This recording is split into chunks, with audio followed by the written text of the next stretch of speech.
আহ, এখন কি full screen দেখা যাচ্ছে? হ্যাঁ, ফুল স্ক্রিন দেখা যাচ্ছে। আহ, যারা শ্রোতা আছেন তাদের ভিতরে কেউ যদি একটু জানাইতেন তাহলে মনে হয় ভালো হতো। আমি দেখতে পাচ্ছি। জি, ক্লিয়ার দেখা যাচ্ছে। আচ্ছা, ধন্যবাদ। আচ্ছা, আমি রেকর্ডিং চালু করেছি।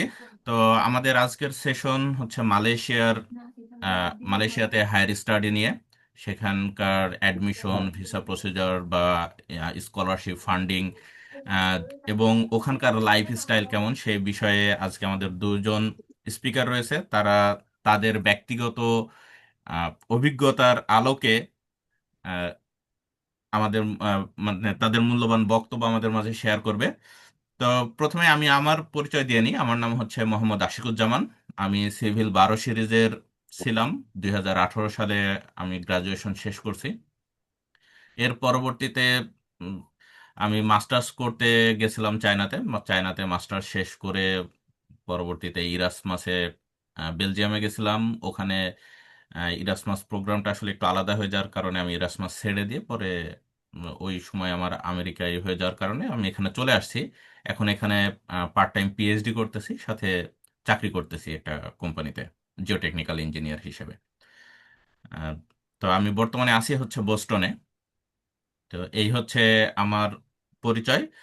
আর আজকে আমাদের স্পিকার হিসেবে আছে দুইজন, যারা একজন হচ্ছে আহ, খুব রিসেন্টলি গ্রাজুয়েট করছে মালয়েশিয়া থেকে, এবং একজন তার থিসিস ডকুমেন্টস জমা দিছে। তো ইনশাল্লাহ সেও খুব দ্রুত গ্রাজুয়েশন করবে এবং দুইজনেরই নতুন পরিচয় হবে। তো আমাদের একজন স্পিকার হচ্ছে মোহাম্মদ শাখাত হোসেন। এ হচ্ছে ইটি 14 সিরিজের, ঠিক আছে। আর জি। মাস্টার্স শেষ করছে electronic and systems engineering from the university of Malaysia, এটা শর্টে বলে ইউকেএম। এবং জি। আমাদের আরও একজন স্পিকার রয়েছে, তার নাম হচ্ছে সিফাত মঞ্জেরিন। সিফাত হচ্ছে ট্রিপল E 14 সিরিজের, মানে তারা দুইজন হচ্ছে একই সিরিজের বন্ধু। এবং সে মাস্টার্স করতেছে মাস্টার্স অফ কম্পিউটার সায়েন্সে ইউনিভার্সিটি অফ মালায়া। এবং এই দুইটা বিশ্ববিদ্যালয়ে মালয়েশিয়ার অনেক পরিচিত, এবং মানে অন্য দেশের কাছেও অনেক পরিচিত দুইটা বিশ্ববিদ্যালয়ে পড়াশোনা করতেছে। তো আমাদের আহ, আজকের সেশনের অন্যতম উদ্দেশ্য হচ্ছে আমাদের রুয়েটের যারা ছেলেমেয়ে আছে এখন বর্তমান ছাত্র বা যারা পাশ করে বের হয়েছে, এদের ভিতর থেকে ওই যে অনীহাটা দূর করার, যে আমরা মালয়েশিয়াতে কেন যাব, এই জিনিসটা আশা করি আমরা আমাদের স্পিকারের কাছ থেকে জানতে পারবো, যে আমরা কেন যাব, গেলে আমাদের সুবিধাটা কোথায়, আমাদের লাভ কোথায়, এবং আমরা সেভাবে আমাদের সিদ্ধান্ত নিতে পারবো। তো আমি আর বেশি কথা না বাড়িয়ে আরো একটা কথা বলে দিই, যে আপনাদের যদি কোনো প্রশ্ন থেকে থাকে তাহলে আপনারা জুমের চ্যাটে লিখতে পারেন সরাসরি, অথবা প্রেজেন্টেশন শেষের পরে বা স্পিকারের কথার পরে আমাদের প্রশ্নোত্তর পর্ব হবে, সেই সময় আপনারা হ্যান্ড রেজ করেও প্রশ্ন করতে পারেন। তো যেটা আপনাদের জন্য সুবিধা হয় আপনারা সেটা করতে পারেন, কোনো সমস্যা নেই। তো আমি আর বেশি কথা না বাড়িয়ে আমি আমাদের স্পিকারের কাছে চলে যাই।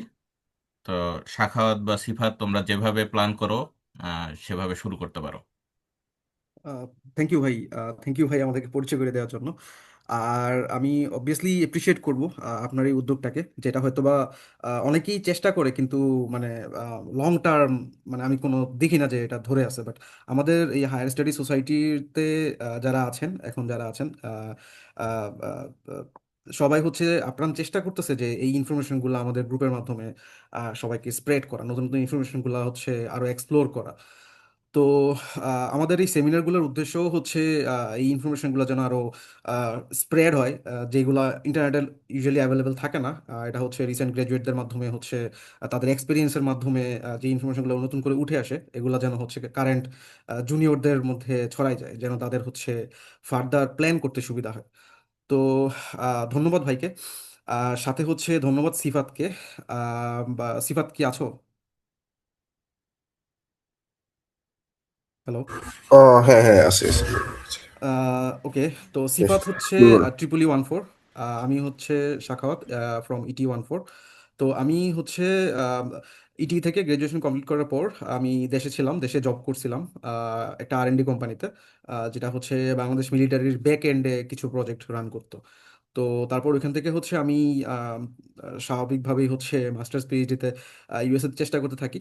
তো চেষ্টা করার সময় যেটা দেখলাম যে আসলে আমি হয়তো প্রফেসরের ল্যাবে অ্যাকসেপ্টেড হচ্ছি, কিন্তু ফর সাম রিজন আমার ইউনিভার্সিটির যে গ্রাজুয়েশন কমিটি আছে, গ্র্যাড কমিটি থেকে আমাকে অফার লেটার দেওয়া হচ্ছে না।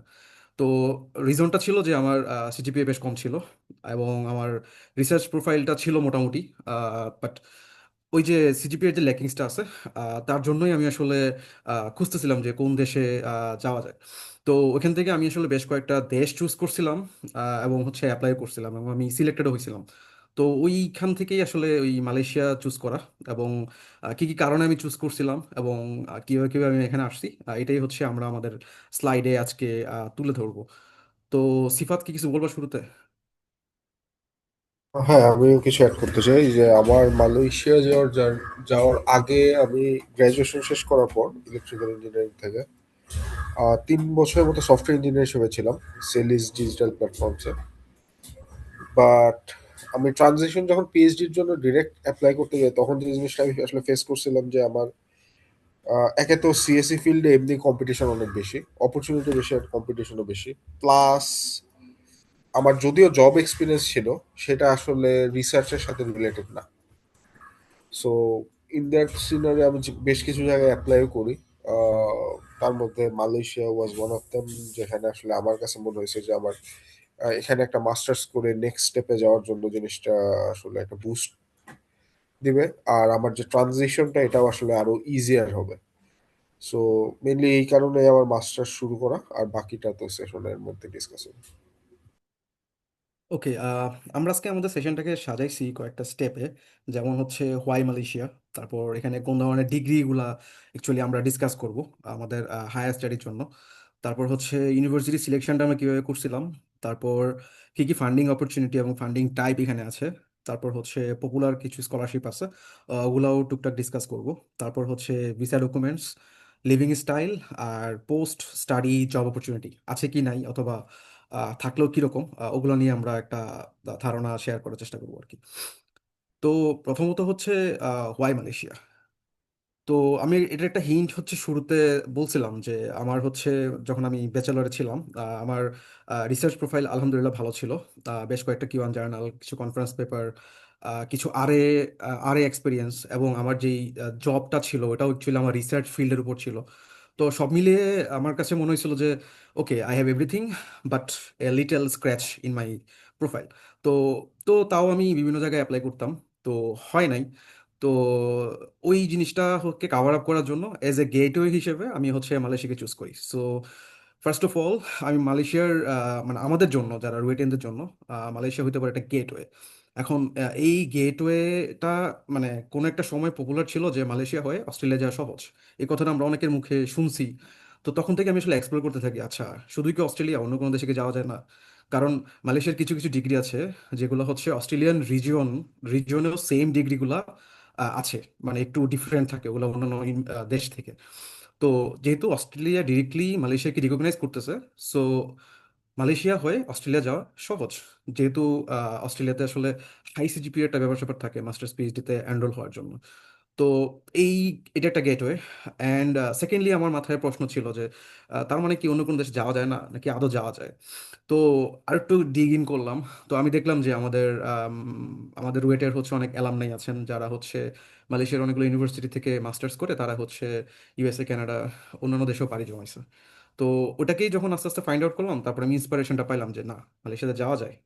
তো আরও কিছু কারণ আছে যার কারণে এখানে আসা। তো তো প্রথম কারণটা ছিল gateway, and second of all হচ্ছে হাই ইমপ্যাক্ট রিসার্চ। তো হাই ইমপ্যাক্ট রিসার্চ নিয়ে যদি আমি বলতে চাই যে মালয়েশিয়াতে স্পেসিফিক কিছু ফিল্ডে খুব ভালো পরিমাণ রিসার্চ হয়। সব ফিল্ড বলবো না, স্পেসিফিক কিছু ফিল্ড। আমি যেমন ছিলাম হচ্ছে মাইক্রোওয়েভ ওয়্যারলেস কমিউনিকেশনে। তো মাইক্রোওয়েভ ওয়্যারলেস কমিউনিকেশন এন্ডে মালয়েশিয়া মোটামুটি এনরিচড। তাদের ডিরেক্টলি ইন্ডাস্ট্রি আছে, যেটা হচ্ছে মাইক্রোওয়েভ ইলেকট্রনিক্স ইকুইপমেন্ট এবং হচ্ছে R&D ল্যাব আছে যেগুলো হচ্ছে ডিরেক্টলি তাদের ইউনিভার্সিটি ল্যাবের সাথে কানেক্টেড, এবং তাদের রিসার্চগুলো হচ্ছে একদম কাটিং এজ, মানে রিসেন্ট যেটা নিয়ে ডিসকাস হয়, মানে রিসেন্ট কোন একটা রিসার্চ টপিক, ওটা নিয়েই হচ্ছে কাজ হয়। যেমন রাইট নাও আমাদের ল্যাবে, আমি যে ল্যাব থেকে গ্রাজুয়েশন কমপ্লিট করলাম, ওখানে এখন কোয়ান্টাম কম্পিউটিং নিয়ে কাজ হচ্ছে, কোয়ান্টাম মেশিন লার্নিং নিয়ে কাজ হচ্ছে, যেটাকে আমি বলবো যে one of the trending topic in ECE, I mean electrical and computer engineering. যেহেতু আমি ইসিই ব্যাকগ্রাউন্ডের, আমি মোর লাইকলি ইসি রিলেটেড টপিকগুলোকেই মানে প্রাধান্য দিয়ে আমি এই স্লাইডটাকে সাজিয়েছি। তো হাই ইম্প্যাক্ট রিসার্চের জন্য আমি বলবো যে Malaysia is good, because here is too many funding opportunities. At the same time, you can have the opportunity to use the recent cutting edge tool. তাও আমি আবার বলতেছি যে স্পেসিফিক কিছু টপিকে, নট লাইক যে পাওয়ার ইলেকট্রনিক্সের ব্যাপারটা আমি অবভিয়াসলি এখানে কভার করবো না, আমি জানি না ওটা সম্পর্কে। বাট মাইক্রোওয়েভ এন্ডে দিস ইজ বেস্ট, যেটা হয়তো অন্য ইউনিভার্সিটিতে অ্যাক্সেস পাওয়া খুব টাফ। তারপর হচ্ছে মালয়েশিয়ার ইউনিভার্সিটিগুলোর র্যাঙ্কিং খুব ভালো। বেশ কয়েকটা ইউনিভার্সিটি র্যাঙ্কিং আছে যেগুলো হচ্ছে কিউএস ওয়ার্ল্ড র্যাঙ্কিংয়ে 200-র মধ্যে। তো আমি আমার পাশে আমি যেমন একটা কারণ বললাম যে আমি কেন মালয়েশিয়াতে আসছি এজ এ গেটওয়ে হিসেবে ইউজ করার জন্য, but at the same time আমাদের ল্যাবের কথা যদি আমি বলি, আহ, আমি হচ্ছে একজন স্টুডেন্ট যে বাংলাদেশের ফ্যাকাল্টি না, কিন্তু আমাদের ল্যাবের হচ্ছে 95% যারা স্টুডেন্ট মানে মাস্টার্স অথবা পিএইচডি ছিলেন, সবাই ছিলেন হচ্ছে আমাদের দেশের ফ্যাকাল্টি। তো কেন তারা মালয়েশিয়াতে আসছে? জাস্ট বিকজ অফ এখানকার রিসার্চ ফেসিলিটি, আর হচ্ছে এখানকার যে হাই র্যাঙ্কিং ইউনিভার্সিটিগুলো আছে। তো তাদের এখানে আসার একটা উদ্দেশ্য হচ্ছে যে বাংলাদেশ থেকে হয়তো বা ডিরেক্টলি অ্যাপ্লাই করে ইউএস এর টপ 20 অথবা টপ 50 ইউনিভার্সিটিতে চান্স পাওয়া খুব টাফ। বাট হোয়াট ইফ সে একটু ডিফারেন্টভাবে চিন্তা করুক, সে যদি হচ্ছে হাই র্যাঙ্কিং কোনো একটা ইউনিভার্সিটিতে মাস্টার্স করে, তাহলে তার হচ্ছে ওই হাই র্যাঙ্কিং ইউনিভার্সিটিতে পিএইচডি করার অপরচুনিটিও বেড়ে যায়। তো এই উদ্দেশ্য আমি অনেকে অনেককে দেখছি যে they are here to complete a Malaysian degree, masters or PhD. তারপর হচ্ছে আমরা যারা মুসলিম স্টুডেন্টস আছি, আমরা যারা মুসলিম আছি, তাদের জন্য আমি বলবো যে Malaysia is like a heavenly place. এখানকার ওয়েদার, এখানকার ফেসিলিটিস, এখানে পাঁচ ওয়াক্ত নামাজ, মানে নামাজ ছুটে যাওয়া খুব টাফ। যদি আপনি ডিটারমাইন থাকেন এখানে, নামাজ নিয়ে আসলে কোনো টেনশন নাই। আর বাদবাকি ফেসিলিটিস গুলা কথা আমি বাদই দিলাম। তো এটা একটা ফ্যাক্টর। সব ফুড হালাল, খাবার নিয়ে ইস্যুস হওয়ার কথা না, যদিও মালয়েশিয়ান কুইজিন একটু ডিফারেন্ট। তারপর হচ্ছে এডমিশন উইথ লো সিজিপিএ। আমাদের হায়ার স্টাডি গ্রুপগুলোতে অনেক প্রশ্ন আসে, যে মানে অনেকেই প্রশ্ন করে, আমি রিসেন্টলি গত সপ্তাহেও দেখলাম যে অনেকে প্রশ্ন করতেছে যে জাপান, চায়না অথবা হচ্ছে ইটালিতে যাওয়া যায় কিনা। মালয়েশিয়াও অনেকে দেখলাম অপশন হিসেবে আনছে। তো এডমিশন উইথ লো সিজিপিএ, এটার জন্য হচ্ছে মালয়েশিয়া পসিবল।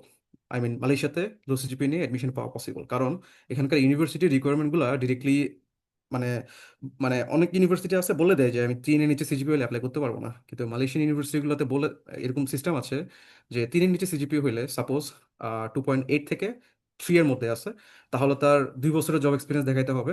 তারপর ধরলাম আর একটু কম ধরলাম 2.6 থেকে 2.8, তখন হয়তো 5 বছরের জব এক্সপিরিয়েন্স। এরকম ভাবে হচ্ছে কিছু কম্পেনসেশনের ওয়ে আছে। তো ওইটা দিয়ে অনেকে হচ্ছে মালয়েশিয়াতে অ্যাপ্লাই করে। তো আমি আমাদের ইউনিভার্সিটিতে এরকম হচ্ছে পাবলিক, মানে আই মিন বাংলাদেশ থেকে আসা এরকম অনেককে আমি পাইছি যে যারা হচ্ছে জব এক্সপিরিয়েন্স দিয়ে তাদের এডমিশনটাকে সিকিউর করছে। এখন আমার কথা যদি বলি, আমিও সেম, আমিও জব এক্সপিরিয়েন্স দিয়ে আমার অ্যাডমিশনটাকে সিকিউর করছি, কারণ আমাদের ল্যাবে ইউজুয়ালি বাকি স্টুডেন্ট যারা আছে তাদের সবার সিজিপিএ অনেক হাই, সবাই টিচার, 3.5+ সিজিপিএ। বাট ওই তুলনায় আমার CGPA I was nothing. So আমার প্রফেসর যখন আমাকে প্রথম দিন বলতেছিল যে why your CGPA is too low and how did you get, I mean আমি অ্যাডমিশন কেমনে সিকিউর করছি। তো পরে ওনার বললাম যে স্যার আসলে ওয়েবসাইট এরকম ছিল, তো ওই রিকোয়ারমেন্ট অনুযায়ী আমি আমার ডকুমেন্টগুলো প্রোভাইড করছি, then I just got my offer letter. তো এটা একটা ফ্যাক্টর। আর ফ্রেন্ডলি পিপল আশেপাশে, মালয়েশিয়া হচ্ছে ক্রস কালচারাল একটা কান্ট্রি, যে যেমন এখানে হচ্ছে অফিসিয়াল রেস হচ্ছে 3টা: মালে, চাইনিজ অ্যান্ড তামিল। এর বাইরেও হচ্ছে এখানে প্রচুর হচ্ছে অন্যান্য আশেপাশের দেশের মানুষজন আছে। তো এখানকার অফিসিয়াল ল্যাঙ্গুয়েজটা যদিও হচ্ছে মালে, নট ইংলিশ, বাট এখানকার মানুষজন হচ্ছে ইংলিশে খুবই ভালো, আই মিন ইংলিশে কমিউনিকেট করে ইজিলি চলা যায়। আর মানুষজন আসলে খুবই ফ্রেন্ডলি। এটা আসলে আমাদের সাথে না আসলে এক্সপ্লেন করে খুব টাফ যে আসলে ফ্রেন্ডলিনেসটা কীরকম। এটা একটা ফ্যাক্টর। আর organised and beautiful life, Malaysian life. আমি যেটা হচ্ছে আশিক ভাইয়ের সাথেও একটু আগে ডিসকাস করতেছিলাম যে maybe it's not Europe, USA or Canada, something like this, but এখানকার lifestyle is like like it. হ্যাঁ, এখানে একটাই পার্থক্য যে এখানে বরফ পড়ে না। এখানে হচ্ছে 12 মাস হচ্ছে অলমোস্ট একই রকম weather, and this is good actually. Okay, so comes হিসেবে যদি আমি বলি, মালয়েশিয়ার কিছু কমস আছে। কমসের মধ্যে একটা হচ্ছে ল্যাঙ্গুয়েজ ব্যারিয়ারটা। ল্যাঙ্গুয়েজ ব্যারিয়ারটা যেটা বললাম যে ইংলিশ সবাই বুঝে, বাট অফিসিয়াল সব জায়গায় লিখতে অথবা কোনো কিছু সাইন করতে, অথবা মানে অফিসিয়াল ল্যাঙ্গুয়েজটা হচ্ছে মালে। তো মালে হওয়াতে যেটা অসুবিধা হয় যে আমাদের স্টুডেন্টরা জব করতে পারে না। তারপর হচ্ছে অনেক প্লেস আছে যেগুলোতে হচ্ছে কমিউনিকেট করাটা খুব টাফ হয়ে যায়, যেহেতু আহ, মালেটা হচ্ছে তাদের অফিসিয়াল ল্যাঙ্গুয়েজ। তো এটা একটা জিনিস। আর হচ্ছে no post study job like UK or USA or Europe.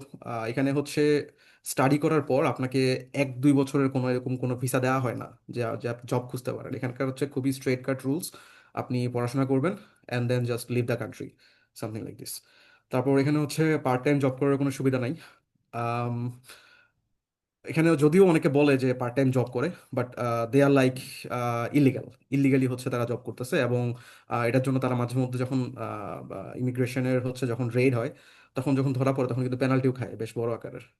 তো এই দুইটা জিনিস এখানে মানে I mean extremely prohibited, strictly prohibited.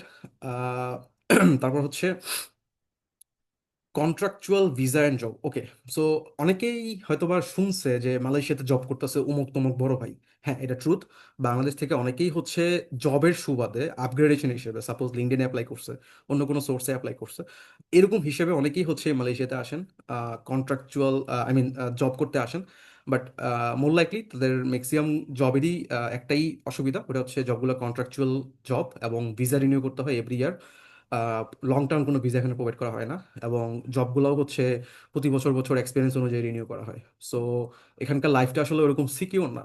আমি যেই বাসাটায় থাকতাম মালয়েশিয়াতে, আমার হাউসমেট ছিলেন একজন লেকচারার, মানে আমার ইউনিভার্সিটিতে লেকচারার। উনি চুয়েট থেকে গ্রাজুয়েশন করছিলেন, আর এই ইউনিভার্সিটিতে মাস্টার্স পিএইচডি করছিলেন, এবং এখানেই হচ্ছে উনি পোস্ট ডক করে টিচার হয়েছিলেন। তো উনার জবটাও কিন্তু সিকিউর না, এবং মানে উনি প্রতি 2 বছর পর পর টেনশনে থাকে যে ওনার জব কি রিনিউ হবে কিনা। সো এই হচ্ছে মালয়েশিয়ান একটা অবস্থা। আর এখানে কোনো সিটিজেনশিপ দেওয়া হয় না। সো মেবি এটাও একটা কারণ যে অনেকে আসলে মালয়েশিয়া চুজ করে না for higher study or other purposes. But citizenship নেওয়ার এখানে আরো কিছু ওয়ে আছে, ওটা হয়তো বা আমি এখানে ডিসকাস করবো না, কারণ ওটা হচ্ছে আমাদের স্টাডি রিলেটেড কোনো কিছু না।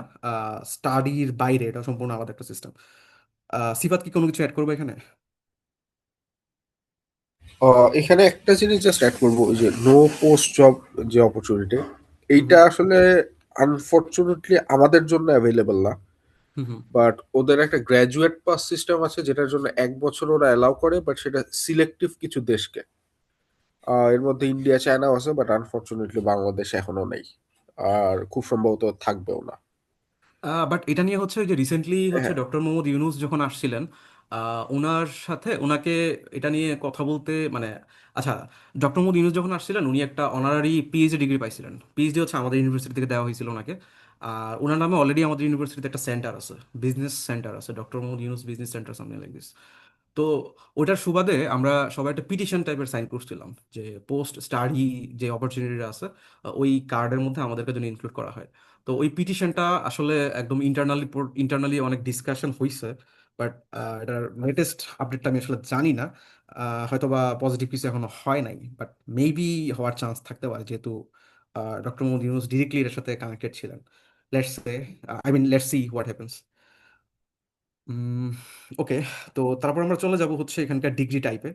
তো আমরা আজকের আই মিন আমি এই সেশনটাতে হচ্ছে শুধুমাত্র মাস্টার্স অ্যান্ড পিএইচডি ডিগ্রি নিয়ে ডিসকাস করব, যেহেতু আমি এই দুটো এখানে এক্সপিরিয়েন্স করছি এবং কাছ থেকে দেখছি যে হোয়াট ডু দে প্রোভাইড। তো এখানকার ডিগ্রি হচ্ছে মাস্টার্স ডিগ্রিটা 3 টাইপের হয়ে থাকে সাধারণত। কোর্স বেসড মাস্টার্স, যেখানে হচ্ছে কোর্সগুলো হচ্ছে বেশি প্রাধান্য পাবে, রিসার্চটা অথবা হচ্ছে ডিসার্টেশনটা হয়তো বা তেমন একটা প্রাধান্য পাবে না, ক্রেডিট কম থাকবে। তার আর অপরটা হচ্ছে মিক্সড মুড মাস্টার্স। মিক্সড মুডে হচ্ছে কিছু সংখ্যক কোর্স থাকবে, এবং হচ্ছে থিসিস থাকবে। তারপর রিসার্চ মুড মাস্টার্স, রিসার্চ মুডে হচ্ছে পুরোটাই থিসিস এবং রিসার্চ, ওখানে কোনো কোর্স থাকে না। তারপর পিএইচডি তো সেম, রিসার্চ মুড, যেখানে কোনো কোর্স থাকবে না, আহ, শুধু থিসিসটা থাকবে। আর ইন্ডাস্ট্রি কোলাবোরেটেড কিছু পিএইচডি আছে কিছু ইউনিভার্সিটিতে, যেটাতে হচ্ছে ইন্ডাস্ট্রির কিছু ল্যাবের সাথে স্পেসিফিক প্রজেক্টের সাথে ইউনিভার্সিটি কানেক্টেড, এবং আপনাকে হচ্ছে ওই স্পেসিফিক প্রজেক্টগুলো কমপ্লিট করতে হবে। সেক্ষেত্রে হয়তো বা আপনি ওপেন রিসার্চ করার কোনো স্কোপ পাবেন না। তাদের যেই হচ্ছে প্রজেক্টটা অ্যাভেলেবেল আছে ওই প্রজেক্টটাতেই আপনাকে হচ্ছে পিএইচডিটা করতে হবে। তো এই মাস্টার্স যে 3 টাইপের হয়, এটা আসলে আমি মালয়েশিয়াতে আসার পরে বুঝছি। আমি আসার আগেও জিনিসটা তেমন একটা প্রাধান্য দেই নাই। তো আমি হচ্ছে ব্যাচেলর থেকে মাস্টার্সে, মানে মাস্টার্স করার জন্য দেশের বাইরে মালয়েশিয়া চুজ করলাম। কেন চুজ করলাম? যে আমার জন্য সিজিপিএটা এনহ্যান্স হয়, রাইট? বাট এখানে আসার পর আমি একটা জিনিস হচ্ছে পরে রিয়েলাইজ করছি যে আমার প্রোগ্রাম ছিল research based masters. Research based মাস্টার্সে কোনো সিজিপি হয় না। এবং এই জিনিসটা হচ্ছে শুনতে একটু অকওয়ার্ড লাগে যে সিজিপিএ থাকবে না, এটা কোনো কথা? হ্যাঁ, এই রিসার্চ বেস মাস্টার্সে কোনো সিজিপিএ থাকে না। It's same for masters and research mode PhD as well. তো অনেকেই তাহলে বলতে পারেন যে তাহলে এই মাস্টার্স গুলো কেন খোলা হয়েছে অথবা পিএইচডি গুলো কেন খোলা হয়েছে? ইটস অনলি ফর দ্যাম যাদের হচ্ছে রিসার্চ প্রোফাইলটা ভারী করতে হবে। সাপোজ আমাদের দেশে অনেকেই আছে যে সিজিপি অনেক হাই, লাইক 3.75, 3.8, 3.9, বাট তারা হয়তো বা দেশে অপরচুনিটির জন্য মানে কোনো পাবলিকেশন করতে পারে না অথবা কোনো রিসার্চ এক্সপিরিয়েন্স নাই। তারা এখানে এসে ইজিলি এই রিসার্চ মোডে নিজের প্রোফাইলটাকে পুষিয়ে নিতে পারে। তো সেক্ষেত্রে এডমিশন পাওয়া সহজ পিএইচডিতে অন্য কোনো ইউনিভার্সিটিতে যদি সুইচ করতে চায়। তো এই ডিগ্রি, এই ডিগ্রি প্রোগ্রামগুলোতে অ্যাপ্লাই করার জন্য কি কি লাগে? লাগে transcript, certificate, research proposal and job experience certificate. ওই যে বললাম যে যাদের হচ্ছে সিজিপি রিকোয়ারমেন্টটা মিট করে না, সিজিপি এর তুলনামূলক কম, তাদের ক্ষেত্রে জব এক্সপিরিয়েন্স সার্টিফিকেটটা এখানে বেশ ভালো একটা ভ্যালুয়েট করে। আর রিসার্চ প্রপোজালটাও হচ্ছে আসলে রিসার্চ প্রপোজালের যে ব্যাপারটা আমি বলবো এটা সমসাময়িক এখানকার আমি যেই ইউনিভার্সিটি চুজ করব ওই ইউনিভার্সিটির কিছু লিঙ্কডইনে যদি আমি চেক করি, ইটস লাইক ইউএসএ। প্রফেসররা হচ্ছে ল্যাবে যখন ওপেনিং থাকে তখন হচ্ছে পোস্ট করেন লিঙ্কডইনে অথবা অন্য কোনো প্ল্যাটফর্মে। তো ওখান থেকে হচ্ছে তাদেরকে খুঁজে খুঁজে ইমেল করা যায়। তো ইমেল করার সময় তাদেরকে যদি দেখো যে আমাদের স্টুডেন্টরা যদি হচ্ছে প্রোফাইল ম্যাচ করে, সেক্ষেত্রে প্রফেসরাই বলেন যে তুমি তোমার রিসার্চ প্রপোজালটা পাঠাও। So research proposal is a mandatory thing for Malaysia. আমরা সামনে দেখবো যে আরো অনেক কাজে রিসার্চ প্রপোজালটা লাগে। আহ সিফাত, তুমি কিছু অ্যাড হ্যাঁ, করবে এখানে? এইখানে একটা জিনিস আমি একটু অ্যাড করি। এই মাস্টার্স যে ডিফারেন্ট টাইপের মাস্টার্স ডিগ্রি গুলো আছে, এইটায় আর একটা ফান্ডামেন্টাল ডিফারেন্স আছে, সেটা হচ্ছে মাস্টার্স এর রিকোয়ারমেন্ট। যেরকম মাস্টার বাই রিসার্চ যেটা, সেটাতে ম্যাক্সিমাম ক্ষেত্রে আমার মানে সব ক্ষেত্রেই হচ্ছে একটা পাবলিকেশন রিকোয়ারমেন্ট থাকে, যে মিনিমাম একটা জার্নাল পাবলিকেশন থাকতে হয়। কিন্তু মিক্স মোড বা কোর্স বেসডে এই রিকোয়ারমেন্ট আমি এখন পর্যন্ত দেখি নাই যে এটা কোথাও রিকোয়ার্ড যে তার পাবলিকেশন থাকতে হবে। তোমারটাও সো তো এই মিক্সড মোড ছিল, তাই না? আমারটাও মিক্স মোড, আমারটাও কোনো রিকোয়ারমেন্ট নাই পাবলিকেশন। আচ্ছা, সো এখানে একটু আমি হ্যাঁ, একটু অ্যাড করি। আমারটা ছিল রিসার্চ মোড। তো রিসার্চ হ্যাঁ, মোড যেটা বললাম যে এখানে কোনো কোর্সেস নাই, জাস্ট হচ্ছে হ্যাঁ, রিসার্চ আর পাবলিকেশন। তো আমার হচ্ছে মাস্টার্স ডিগ্রি রিকোয়ারমেন্ট ছিল একটা কিউ1 জার্নাল মাস্ট বি লাগবে, আর সাথে হচ্ছে ওই এখানকার মালয় ল্যাঙ্গুয়েজ যে কোর্সটা আছে ওটাতে পাস থাকতে হ্যাঁ, হবে। হ্যাঁ, তো মোর লাইকলি পিএইচডি তো সেম, এটা হচ্ছে একটা কিউ1 অথবা দুইটা কিউ1 জার্নাল। পিএইচডি তে খুব সম্ভবত দুইটা বা তিনটা হ্যাঁ, এরকম। হ্যাঁ, হ্যাঁ, দুইটা কিউআন জার্নাল মাস্ট বি পাবলিশ করতে হয়। তো এই জন্যই অনেকে হয়তোবা খেয়াল করলে দেখবেন যারা হচ্ছে মালয়েশিয়া থেকে মাস্টার্স অথবা পিএইচডি করতেছেন সবারই কিন্তু প্রচুর পাবলিকেশন হয়। তো এটা অনেকে আসলে নেগেটিভলি দেখে, বাট ব্যাপারটা এরকম না। অনেকে ভাবে যে আসলে 2 বছরে কেমনে হচ্ছে একজন 6টা 7টা 8টা পাবলিকেশন করতে পারে অথবা 5টার বেশি 4টার বেশি পাবলিকেশন করতে পারে। এটা এই জন্যই সহজ, কারণ এখানকার কোর্সগুলোই হচ্ছে রিসার্চ মোড। মানে 2 বছর এখানে জাস্ট হচ্ছে ল্যাবে আপনি রিসার্চ করবেন, পাবলিকেশন করবেন, দ্যাটস ইট। এটাই আপনার কাজ, আর কোনো কাজ নেই। তো তো এটাই হচ্ছে এটা হচ্ছে একটা মিস্ট্রি আর কি। এই মিস্ট্রির আনসারটা হচ্ছে এরকম যে আপনি সারাদিন শুধু রিসার্চ করতেছেন, কোনো কোর্সেস নেই, যেটা হয়তো অন্য কোনো জায়গায় পসিবল না, অথবা থাকলেও থাকতে পারে। I am not sure about this thing. তো সিফাতকে আর কিছু অ্যাড করবা?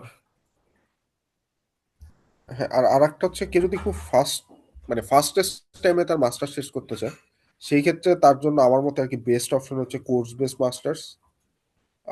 কারণ ম্যাক্সিমাম ক্ষেত্রে যেটা দেখা যায় যে রিসার্চ মোড বা মিক্স মোডে ডিজার্টেশন শেষ হতে হতে, এবং এদের মানে ডিজার্টেশন অ্যাপ্রুভ হওয়ার প্রসেসটাও অনেক লেন্দি।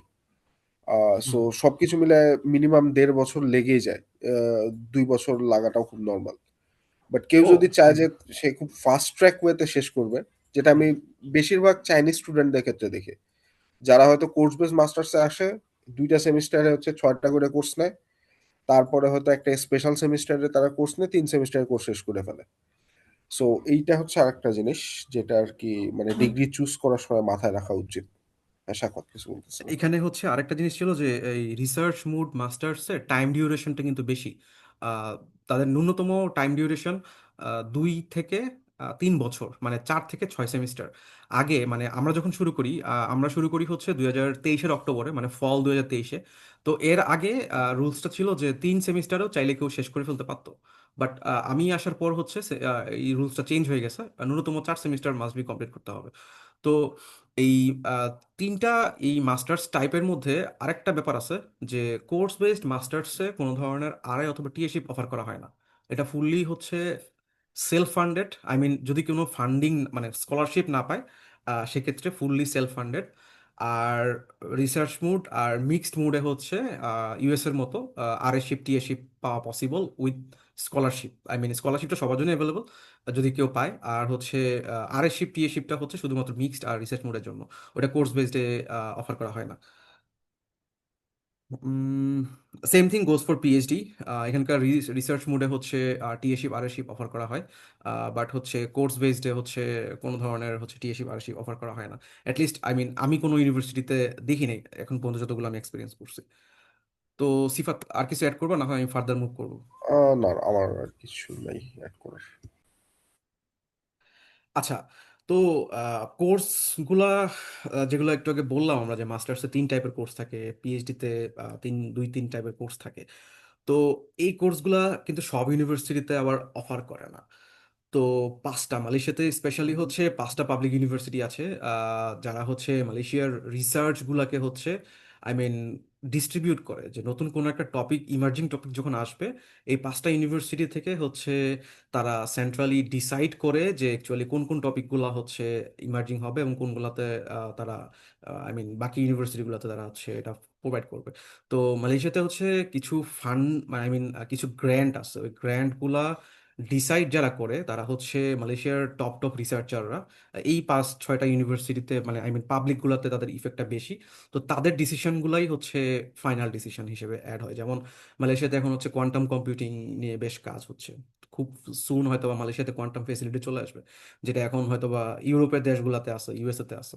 তো আহ, এটা বলবো যে আপনার এটা যদি আমি হচ্ছে এখন র্যাঙ্কিং করতে চাই, যে ইউএস ওয়ার্ল্ড র্যাঙ্কিং হিসেবে যদি আমি র্যাঙ্কিং করতে চাই, তাহলে কিন্তু মোর লাইকলি এই 5টার নাম চলে আসে। যেমন ফার্স্টে আমি নাম নিব ইউনিভার্সিটি মালায়া, যেখান থেকে সিফাত গ্রাজুয়েশন কমপ্লিট করছে। তারপর হচ্ছে ইউনিভার্সিটি ক্যাবাংজাং মালয়েশিয়া, এটা আরেকটা ইংলিশ নাম আছে, the National University of Malaysia, যেখান থেকে আমি গ্রাজুয়েশন করছি, পোস্ট গ্রাজুয়েশন করছি। তারপর University Putra Malaysia, University Science Malaysia, University Technology Malaysia. এই 5টাই হচ্ছে তাদের রিসার্চ বেসড ইউনিভার্সিটি। এর বাইরেও আছে, এগুলাকে হচ্ছে প্রিমিয়াম ধরা হয়। তো এর বাইরে আরো কিছু পাবলিক প্রাইভেট ইউনিভার্সিটি আছে, যেমন হচ্ছে সানোয়ে সানোয়ে ইউনিভার্সিটি, তারপর হচ্ছে মাল্টিমিডিয়া ইউনিভার্সিটি, তারপর আম, সিফাত আরেকটা ইউনিভার্সিটি ছিল, আমি আসলে নামটা ভুলে গেছি। মনাশ। হ্যাঁ, মোনাশ, হ্যাঁ ইউটিপি। মোনাশ। হ্যাঁ মোনাশ, ইউটিপি, ইউনিভার্সিটি টেকনোলজি পেট্রোনাস। তো এই কয়েকটা ইউনিভার্সিটিতে, মানে পাবলিক ইউনিভার্সিটির মধ্যে এই কয়েকটার মধ্যে হচ্ছে রিসার্চ গ্র্যান্ট আবার খুব ভালো দেয়। এগুলোতে হচ্ছে মাস্টার্সের যে টিএশিপ আরআইশিপের অ্যামাউন্টটা প্রোভাইড করা হয়, এটাও তুলনামূলক বেশি থাকে। আবার কিছু কিছু ক্ষেত্রে সেমিস্টার ফিজও ওয়েভ থাকে। তো আমি বলবো যে ইউনিভার্সিটি সিলেকশনটা, মানে ইউনিভার্সিটির প্রজ এন্ড কনস না দেখে এটা করা উচিত হচ্ছে প্রফেসরকে ইমেল করে। কারণ কি, মানে মালয়েশিয়ার সিচুয়েশনটা না একটু, মানে একটু কমপ্লেক্স। মানে ইউএসএ তে আমরা যেটা, মানে ইউএস এর সাথে যদি আমি কম্পেয়ার করি, আমি অন্য কোনো কান্ট্রি না, আমি ডিরেক্টলি ইউএস এর সাথে যদি কম্পেয়ার করি, আমরা কি করি ফার্স্টে, প্রফেসরকে ইমেল করি। যদি প্রফেসর ওপেনিং থাকে, ওনার লিঙ্কডইন পোস্ট অথবা অন্য কোনো সোর্স থেকে আমরা ওনার ওপেনিংটা সম্পর্কে জানি, ওনাকে ইমেল করি। উনি অ্যাকসেপ্ট করলে পরে আমরা হচ্ছে ইউনিভার্সিটিতে অ্যাপ্লাই করে দিই। তো এখানকার প্রসেসটা অনেকটা ওরকমই, যে আমরা যেহেতু ইন্টারন্যাশনাল স্টুডেন্ট, আমরা হচ্ছে বিভিন্ন প্ল্যাটফর্মগুলোতে খোঁজ রাখবো যে ওপেনিং আছে কিনা, অথবা হচ্ছে আমাদের কোনো ফ্রেন্ডের মাধ্যমে খোঁজ নিব যে এখানে হচ্ছে কোনো ওপেনিং আছে কিনা। তারপর আমরা হচ্ছে ইমেল করা শুরু করব। যে ইমেল করলে ওই প্রফেসর যদি রিপ্লাই দেয় হ্যাঁ আমার কাছে গ্র্যান্ট আছে, তুমি অ্যাপ্লাই করো, তারপরে হচ্ছে আমরা ওই ইউনিভার্সিটিগুলোতে অ্যাপ্লাই করব। তো মালয়েশিয়াতে প্রচুর ইউনিভার্সিটি আছে, এবং হচ্ছে মালয়েশিয়ার কিছু দিক আছে যে অ্যাপ্লাই করার সময় হয়তো বা অনেকে এজেন্সি ইউজ করে। তো এজেন্সিও দেখা যায়, এজেন্সির মাধ্যমে অনেকে হচ্ছে অনেক ভালো ভালো ইউনিভার্সিটিতে চান্স পেয়ে যায়। কিন্তু ওইটা না, ওই মানে ইউএসএ টাইপ অ্যাপ্লিকেশন না, ওটা হচ্ছে যে সেন্ট্রালি অ্যাপ্লাই করে এডমিশন পায়, এবং ওই ডিগ্রিগুলো হচ্ছে কোর্স বেসড ডিগ্রি হয়, ওটা কোনো রিসার্চ বেসড ডিগ্রি না, ওটা ফুলি সেলফ ফান্ডেড হয়। ওইখানে হচ্ছে মানে এক্সট্রা স্কলারশিপ অথবা হচ্ছে আরএশিপ টিএশিপ ওই ধরনের কোনো ব্যাপার স্যাপার থাকে না। তো ইউনিভার্সিটি সিলেকশনটা এখানে আসলে একটু একটু স্ট্র্যাটেজিক। এটা আসলে না আসলে বোঝা যায় না। যেমন আমি এখানে যখন আসছি, আমি হচ্ছে প্রফেসরকে ইমেল করে, প্রফেসর যখন কনভিন্স হয়েছে, ওনার ল্যাব আমাকে অ্যাকসেপ্ট করছে, এবং টিএস আরএশিপ যখন উনি আমাকে মানে আই মিন এনশিওর করছে, তারপর আমি ইউনিভার্সিটিতে অ্যাপ্লাই করছি, দেন হচ্ছে আহ, এই ইউনিভার্সিটিতে আমি আসছি। তো উনি যদি এটা আমাকে কনফার্ম না করতেন, তাইলে হয়তো বা আমি সেন্ট্রাল স্কলারশিপগুলোর জন্য অ্যাপ্লাই করতাম। স্কলারশিপ যদি হইতো, তাইলে পরে আমি হচ্ছে এই এখানকার ইউনিভার্সিটিগুলোতে অ্যাপ্লাই করতাম। তো এই জিনিসটা আসলে একটু কমপ্লেক্স। সিফাত হয়তো বা অন্য কোনো প্রসেসে অ্যাপ্লাই করছে, আমি অন্যরকমভাবে অ্যাপ্লাই করছি। তো আহ, যদি এটা আমি জেনারেলাইজ করি, একটাই সিস্টেম, ওটা হচ্ছে প্রফেসরকে ইমেল করা, যদি ফান্ডিং এনশিওর হয় তাহলে হচ্ছে চলে আসা। আর না হয় হচ্ছে কিছু কেস আমি দেখলাম এরকম যে অনেকেই মানে আই মিন আমাদের রুয়েটের সিনিয়র অনেকেই হচ্ছে মালয়েশিয়াতে আসতে চাইছেন, বাট তারা হচ্ছে প্রফেসর ফান্ডিং পান নাই। প্লাস হচ্ছে মালয়েশিয়ার কিছু স্কলারশিপ আছে, ওই স্কলারশিপগুলো হচ্ছে তারা অ্যাভেল করতে পারেন নাই, তারা সিলেক্টেড হন নাই। তো তারপর তাদেরকে তারা আর মালয়েশিয়াতে আসেন নাই। তো ব্যাপারটা এরকম আর কি। তো সিফাত যদি এখানে কিছু অ্যাড করো। ওকে, সো আমার যে প্রসেসটা ছিল, আমি হচ্ছে ইনিশিয়ালি আসলে খুব একদম সেন্ট্রাল প্রসেসে অ্যাপ্লাই করছি। ডাইরেক্ট ইউনিভার্সিটির পোর্টাল থেকে আমি কোনো প্রফেসরকে অ্যাপ্রোচ করি নাই। আর আমার ইনিশিয়ালি আমি হচ্ছে এটা সেলফ ফান্ডেডই ওখানে গিয়েছি।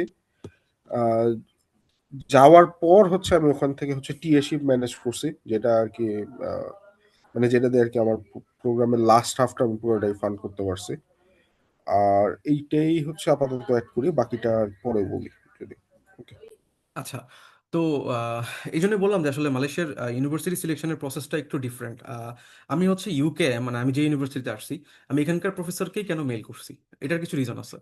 আমি যে ফিল্ডে কাজ করতাম ব্যাচেলরে, প্লাস হচ্ছে আমার জবটা ছিল 2 বছর 3 বছরের আর&ডিতে, ওইটার ফিল্ড দিস ইজ সেম।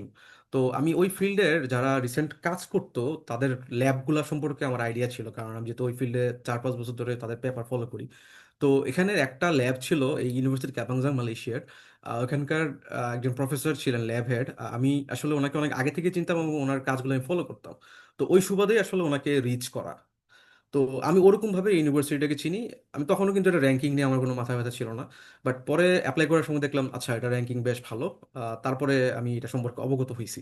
কেউ কিন্তু আমাকে রিকমেন্ড করে নাই, অথবা আমি কিন্তু লিঙ্কডইনে কোনো ওপেন পোস্ট দেখি নাই। এটা হচ্ছে আমি জাস্ট হচ্ছে ওনাকে ইমেল করছি, ওনার ওয়েবসাইট থেকে ইমেলটা নিয়ে, তারপর ওরকম করে কমিউনিকেশন হয়েছে। তো সেম থিং, সেম থিং বাদ বাকি ইউনিভার্সিটিগুলোর জন্য। তো এখন কিছু কিছু ব্যাপার আছে, যেমন ইউটিএম। ইউটিএম এর নাম আমরা সবাই জানি। ওই সুবাদে হয়তো বা ইউটিএমে কেউ কেউ মাস্টার্স করতে আসে না। আমাদের 13 সিরিজের 12 সিরিজের 12 সিরিজের এক ভাই, আমি নামটা ভুলে গেছি, উনি ইউটিএম থেকে মাস্টার্স করছিলেন কোর্স বেসডে সেলফ ফান্ডে। তারপর হচ্ছে ইউটিপি, ইউনিভার্সিটি টেকনোলজি পেট্রোনাস, এখান থেকে 13 সিরিজের দুইজন ভাই ছিলেন, তারপর 15 সিরিজের একজন ছিলেন, এখন মনে হয় 16 সিরিজেরও একজন আছে। তো এরকম যেমন হচ্ছে ইউটিপির নামটা আমি কিন্তু আগে জানতাম না, মানে আমি তেমন একটা পাত্তা দিই নাই যে আরে প্রাইভেট ইউনিভার্সিটি এখানে কি না কি হয়। বাট মালয়েশিয়াতে আসার পরে যেটা বুঝলাম যে আচ্ছা ইউকেএম এর হচ্ছে আমি ফান্ডিং পাইতেছি একরকম সিস্টেমে, বাট ইউটিপিতে একটু ডিফারেন্ট ভাবে ফান্ডিং দেওয়া হয়। তারা টিএসিও পায়, আরএসিও পায়, এবং তাদের হচ্ছে আরএসিপের টাকার অ্যামাউন্ট একটু বেশি। আবার ইউনিভার্সিটি মালায়াতে এখানে সেন্ট্রালি অ্যাপ্লাই করার পরেও হচ্ছে যেমন ওই যে সিফাত টিএসিপ পাইলো, এরকম কিছু অপরচুনিটি আছে যেটা হয়তো বা আমাদের ইউকেএম এ নাই। আবার প্রতিটি ইউনিভার্সিটির সেমিস্টার ফিও হচ্ছে মানে more likely not same, they are different. তো এরকম অনেকগুলা বিষয়ে মানে যদি আমি মানে এখানে কোনো কোনো বাধা ধরার কোনো ভেরিয়েবল নাই যে আমি একটা সেট করে দিলাম, এইটার বেসিসে আমি বলতে পারবো যে কোন ইউনিভার্সিটি ভালো কোন ইউনিভার্সিটি খারাপ। তো তাহলে আমি সিলেকশনটা কিভাবে করব? First of all priority set করতে হবে। তো প্রায়োরিটিটা হচ্ছে যে রিসার্চ, রিসার্চটা মিলে কিনা, এটা একটা প্রায়োরিটি আমার জন্য, এটা ছিল। তারপর সেকেন্ডলি হচ্ছে আমার ফান্ডিং কিরকম পাইতেছি, ওটা একটা প্রায়োরিটি। তো এই দুটা প্রায়োরিটিকে যদি কেউ প্রাধান্য দেয়, তাহলে আমি বলবো যে মালয়েশিয়ার এই ইউনিভার্সিটিগুলোতে অ্যাপ্লাই করা যায়। ওকে, আমি হচ্ছে পরেরটাতে চলে যাচ্ছি। কারণ ইউনিভার্সিটি সিলেকশনের সাথে ওই স্কলারশিপের ব্যাপারগুলোও হচ্ছে ইম্পর্টেন্ট। তো ফান্ডিং টাইপ, তো এই ইউনিভার্সিটিগুলোতে ফান্ডিং টাইপ কীরকম হয়ে থাকে সাধারণত, যেটা বললাম যে আরএসি প্রোভাইড করে কোনো কোনো ইউনিভার্সিটি, কোনো কোনোটাতে টিএসি প্রোভাইড করা হয়। তারপর হচ্ছে প্রফেসর ফান্ডিং থাকে। তারপর হচ্ছে ইউনিভার্সিটি ফান্ডিং অথবা ইউনিভার্সিটি স্কলারশিপ থাকে। আবার অন্যান্য স্কলারশিপও কিছু থাকে। তো ফার্স্ট অফ অল হচ্ছে আরএসিপের ব্যাপারটা যদি আমি বলি, মোর লাইকলি মালয়েশিয়াতে সব ইউনিভার্সিটিতেই হচ্ছে প্রফেসরদের কাছে গ্র্যান্ট থাকে, রিসার্চ গ্র্যান্ট থাকে। ওই গ্র্যান্টের আন্ডারে ওনারা হচ্ছে মাস্টার্স এবং পিএইচডি স্টুডেন্ট হায়ার করে। এটা হচ্ছে 5টা পাবলিক যে প্রিমিয়াম ইউনিভার্সিটি বললাম, এই ইউনিভার্সিটিগুলোতে শিওর পাওয়া যাবে। তারপর কিছু প্রাইভেট ইউনিভার্সিটিজ আছে, যেমন মাল্টিমিডিয়া, সানওয়ে, তারপর হচ্ছে মনাশ। আহ, এইসব ইউনিভার্সিটিগুলোতেও হচ্ছে প্রচুর ফান্ডিং অ্যাভেলেবল থাকে। তো ওই প্রফেসরকে যদি আমি ইমেলের থ্রুতে রিচ করি, উনি যদি আমাকে নিয়ে নেয়, তো সেক্ষেত্রে উনি হয়তো বা আরএসসি প্রোভাইড করে। আর টিএসিপের ব্যাপারটা হচ্ছে পুরোপুরি ইউনিভার্সিটির উপর, যেমন ইউনিভার্সিটি টেকনোলজি পেট্রোনাস ইউটিপিতে হচ্ছে টিএসসি প্রোভাইড করা হয়। ইউনিভার্সিটি মালায়াতে টিএসসি প্রোভাইড করা হয়, আমাদের ইউনিভার্সিটিতে আবার টিএসসি প্রোভাইড করে না। তো এই টিএসসিটা হচ্ছে খুবই সিলেক্টিভ, সব ইউনিভার্সিটি জিনিসটা নাই। তারপর চলে আসছে প্রফেসর ফান্ডিং। অনেকেই আছে যে, মানে আই মিন আরএসসি বা প্রফেসর ফান্ডিং দুইটা বেসিক্যালি সেম থিং, আমি জাস্ট ভুলে এটাকে অ্যাড করে ফেলছি। তো প্রফেসর ফান্ডিং যখন থাকবে মানে হচ্ছে সে আরএসসিপের মাধ্যমে হচ্ছে সে তার স্টাডির দিনগুলো, মানে স্টাডিটা কমপ্লিট করবে আর কি। তারপর হচ্ছে ইউনিভার্সিটি ফান্ডিং। তো ইউনিভার্সিটি ফান্ডিংটা আলাদা করে অ্যাড করার কারণ হচ্ছে কিছু কিছু ইউনিভার্সিটিতে ভর্তি হওয়ার পর ইউনিভার্সিটি থেকেই হচ্ছে স্কলারশিপ প্রোভাইড করে, যেমনটা মনাশ ইউনিভার্সিটিতে আছে। তারপর হচ্ছে পাবলিকের মধ্যে ইউনিভার্সিটি মালায়াতে রিসেন্টলি এই জিনিসটা অ্যাড করছে। ইউনিভার্সিটি মালায়াতে থেকে সিফাত পাশ করলো। তো ওইখানে হচ্ছে এখন যেটা আমি শুনলাম যে আমরা যখন আসি তখন এই ইউনিভার্সিটি ফান্ডিংটা ছিল না, এখন রিসেন্টলি অ্যাড করছে যে সেমিস্টার সেমিস্টার ফিসগুলো ওয়েভ হয়ে যায়, এবং মান্থলি যে অনারিয়ামটা প্রোভাইড করা হয় ওটাও হচ্ছে মানে বেশ ভালো একটা অ্যামাউন্ট। আগে অ্যামাউন্ট এরকম ছিল না। তো অ্যামাউন্টটা যদি আমি স্পেসিফাই করি, সাধারণত হচ্ছে মাস্টার্সে 1800 থেকে 2200 মালয়েশিয়ান রিঙ্গিত পর্যন্ত প্রোভাইড করা হয়। আর হচ্ছে পিএইচডিতে এটা 2500 থেকে 3000 ইউনিভার্সিটি ভেদে ডিপেন্ড করে। তো এই ইউনিভার্সিটি ফান্ডিংটা পাইলে যে সুবিধা যেটা হয় যে সেমিস্টার ফিজ ওয়েব থাকে, অ্যাট দ্য সেম টাইম 250 থেকে 3000 মালয়েশিয়ান রিঙ্গিত পর্যন্ত মান্থলি প্রোভাইড করা হয়। So it's a huge amount of money. এর বাইরে হচ্ছে আদার স্কলারশিপ তো আছেই। তো একটা প্রশ্ন হয়তো বা সবার মধ্যে থাকতে পারে যে তাহলে আমি ইউনিভার্সিটি তাহলে আমি চুজ করব কিভাবে। তো ফার্স্টে হচ্ছে মালয়েশিয়াতে আসার আগে আমার ফার্স্টে ইউনিভার্সিটি সিলেক্ট করে ফেলতে হবে। ইউনিভার্সিটি সিলেক্ট করার পরে যাই আমার হচ্ছে ফান্ডিংটার দিকে মনোযোগ দিতে হবে। কারণ এখানে অনেকগুলো ভেরিয়েবল আছে, সো তালগুলো প্যাকে যাবে। তো যে কোনো একটাকে আমি ফার্স্টে সিলেক্ট করবো, ফার্স্টে ইউনিভার্সিটি 5টা অথবা 4টা টার্গেট করবো। তারপরে যাই হচ্ছে আমি আমার এই আরএসিপ টিএসিপ ব্যাপারগুলো নিয়ে ডিসকাস করবো। আচ্ছা, তো আরএসশিপ টিএশিপ ইউনিভার্সিটি ফান্ডিং এর বাইরেও কিছু পপুলার স্কলারশিপ আছে, সাধারণত বাংলাদেশ থেকে আহ, অনেকেই হচ্ছে এই স্কলারশিপগুলো পেয়ে থাকে। তো ফার্স্টে চলে আসবে হচ্ছে মালয়েশিয়ান ইন্টারন্যাশনাল স্কলারশিপ, যেটাকে সংক্ষেপে এমআইএস বলা হয়। এটা বেশ পপুলার, কারণ এই স্কলারশিপটা হচ্ছে একটা স্টুডেন্টের মাস্টার্সের ফুল টাইম, আই মিন ফুল মাস্টার্সের যে পিরিয়ডটা থাকে ওইখানে, ফুল কাভার করে থাকে। মাস্টার্স এবং পিএইচডি, মাস্টার্সের ক্ষেত্রে সাধারণত 2 থেকে 3 বছর, আর পিএইচডির ক্ষেত্রে হচ্ছে 3 থেকে 4 বছর। তো এই স্কলারশিপটাতে অ্যাপ্লিকেশন করার জন্য সিজিপিএ 3-এর উপর থাকতে হয়। আর কিছু কিছু ক্ষেত্রে আইএলটিএস থাকতে হয়, আর হচ্ছে রিসার্চ প্রপোজালটা লাগে। তো রিসার্চ প্রপোজালটার কথা আগেও বলছিলাম যে রিসার্চ প্রপোজালটা আসলে মালয়েশিয়াতে খুব ভালো একটা ফ্যাক্টর, কারণ এটা প্রফেসরও চায়, ইউনিভার্সিটি অ্যাডমিশনের জন্য ইম্পর্টেন্ট, ইভেন মালয়েশিয়ান যে স্কলারশিপগুলো আছে এগুলোর জন্য ইম্পর্টেন্ট।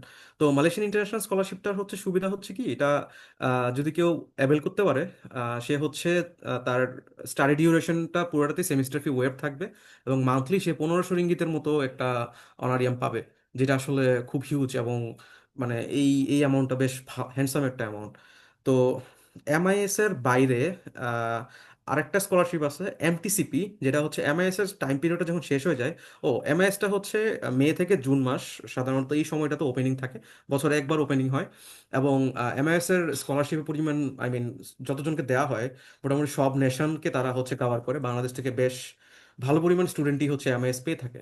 তো আমাদের ইউনিভার্সিটি থেকে হচ্ছে প্রতি বছরই প্রায় 3 থেকে 4 জন, 5 জন এমআইএস পেয়ে থাকে। পিএইচডিতে সংখ্যাটা বেশি, মাস্টার্সের তুলনামূলক একটু কম থাকে। আর এমটিসিপি হচ্ছে আরেকটা পপুলার স্কলারশিপ, যেখানে টাকার অঙ্কটা বেশ বেশি। তো এমটিসিপি হচ্ছে কাদের জন্য, যাদের এক্সট্রা কারিকুলার অ্যাক্টিভিটিস খুব ভালো, সাপোজ সিজিপিএ একটা ফ্যাক্টর, অবভিয়াসলি সিজিপিএ ছাড়া সাপোজ রিসার্চ এক্সপিরিয়েন্স আছে, অ্যাট দ্য সেম টাইম সে হয়তো বা এক্সট্রা কারিকুলার কিছু অ্যাক্টিভিটিস করছে, সাপোজ সে রোবট নিয়ে হচ্ছে চায়নায় কম্পিটিশনে গেছে, জাপানে কম্পিটিশনে গেছে। এই ধরনের যাদের হচ্ছে টেকনিক্যাল হ্যান্ডস অন এক্সপিরিয়েন্স আছে, তাদের জন্য আমি বলবো যে MTCP is a piece of cake. But এমটিসিপির সিট অনেক লিমিটেড, খুব কম সংখ্যক সিট এখানে থাকে, 15-20টার মতো সিট থাকে, খুবই কম্পিটিটিভ। বাট এটা যদি পাওয়া যায় তাহলে হচ্ছে মান্থলি 3500 মালয়েশিয়ান রিঙ্গিত পর্যন্ত পাওয়া যেতে পারে। এটা খুবই, আই মিন, আমি বলবো যে এর একটা ভালো ভালো চান্স আর কি অ্যাপ্লাই করার। তো এমআইএস এবং এমটিসিপি দুইটা স্কলারশিপেই হচ্ছে অ্যাপ্লাই করার জন্য কোনো ধরনের অফার লেটার লাগে না, মানে মালয়েশিয়ার কোনো জায়গায় অ্যাডমিট হইতে হবে না, জাস্ট হচ্ছে অ্যাপ্লাই করে দিলেই হবে। তারপর আরেকটা পপুলার ফেলোশিপ হচ্ছে আইসিটি ফেলোশিপ। আইসিটি ফেলোশিপটা হচ্ছে বাংলাদেশ থেকে, বাংলাদেশ আইসিটি ডিভিশন প্রোভাইড করে থাকে। তো এটাতে হচ্ছে বছরে 3বার অ্যাপ্লাই করা যায়, এবং অ্যাপ্লাই করার পর হচ্ছে ইন্টারভিউ হবে। তো ইন্টারভিউতে আপনি সিলেক্ট হইলে তারপর আপনাকে এটা প্রোভাইড করা হবে। তো এখানে হচ্ছে মান্থলি একটা অ্যামাউন্ট প্রোভাইড করা হয়, যেটা বেশ হ্যান্ডসাম। এবং এর পাশাপাশি আরেকটা বড় স্কলারশিপ হচ্ছে আইডিবি স্কলারশিপ। তো ইসলামী ডেভেলপমেন্ট ব্যাংক, মোস্ট প্রবাবলি ফুল নামটা। তো এইটাই স্কলারশিপটা হচ্ছে জাস্ট পিএইচডির জন্য। এবং এই স্কলারশিপের একটা ম্যান্ডেটরি থিং হচ্ছে আগে মাস্টার্স থাকতে হবে, মাস্টার্স ডিগ্রি থাকতে হবে, তাইলে পরে এই স্কলারশিপ অ্যাপ্লাই করা যাবে। এখানে হচ্ছে মান্থলি মেবি, আমি ভুলে গেছি এক্সাক্ট অ্যামাউন্টটা, 1000 অথবা 2000 ইউএসডি করে প্রোভাইড করা হয়। I mean it's a huge thing for Malaysian, I mean মালয়েশিয়াতে থাকার জন্য ইটস এ হিউজ থিং। তো এটার আন্ডারে most probably semester fee wave থাকে। সো এটা একটা ভালো একটা স্কলারশিপ। তারপর হচ্ছে জামালা নামে হচ্ছে প্রতিটা ইউনিভার্সিটির কিছু ইন্টার্নাল স্কিম থাকে। যদি রিসার্চ প্রোফাইল ভালো হয়, আই মিন পাবলিকেশন থাকে, তাহলে হচ্ছে একজন স্টুডেন্ট মাস্টার্স অথবা পিএইচডি প্রোগ্রামে ভর্তি হওয়ার সাথে সাথেই সে জামালাতে অ্যাপ্লাই করতে পারবে। তো জামালাতে ইউনিভার্সিটি ভেদে প্রথম 3 থেকে 4 সেমিস্টারের টিউশন ফিসটা ওয়েব থাকে। তো এটা আসলে সিস্টেমটা চেঞ্জ হয় প্রতিবার, যেমন আমি আসার আগের সেমিস্টার পর্যন্ত স্টুডেন্টরা মাস্টার্সেও জামালা পাইতো, কিন্তু আমি আসার পর হচ্ছে এটা বন্ধ হয়ে গেছে। আই মিন এটা হচ্ছে শুধু মালয়েশিয়ানদের জন্য রয়ে গেছে, বাট ইন্টারন্যাশনালদের জন্য বন্ধ হয়ে গেছে। তারপর জামালাতে পিএইচডিতে ইন্টারন্যাশনাল স্টুডেন্টরা আগে প্রায় 6 সেমিস্টার পর্যন্তই হচ্ছে তারা জামালা পাইতো। তারপরে এটা আস্তে আস্তে বন্ধ হয়ে 3 সেমিস্টার করছে। তারপরে, আই মিন 3 সেমিস্টার করছে বলতে 3 সেমিস্টার ফুল টিউশন ফিসটা ওয়েব থাকতো। তারপরে হচ্ছে এখন মনে হয় 50 কি 60% পর্যন্ত টিউশন ফিস ওয়েব করে, মানে প্রতি সেমিস্টার। তো এটা আসলে, মানে এটা যেহেতু মালয়েশিয়ানদের ইউনিভার্সিটি বেসড রুলস, এটা আসলে চেঞ্জ হয়, এবং এক একটা ইউনিভার্সিটিতে এটা রুলসটা এক এক রকম। বাট এই ইউনিভার্সিটি, আই মিন এই জামালা স্কিমটা খুব ভালো একটা স্কিম। আরেকটা হচ্ছে আহ, ইয়াসান খাজানা স্কলারশিপ। এটা আসলে তেমন একটা পপুলার না, but it's a kind of good scholarship. এই স্কলারশিপের আন্ডারে সাধারণত হচ্ছে ব্যাচেলরের স্টুডেন্টরা তাদের ফুল ফান্ডেড ভাবে হচ্ছে মালয়েশিয়াতে পড়াশোনা করতে পারে।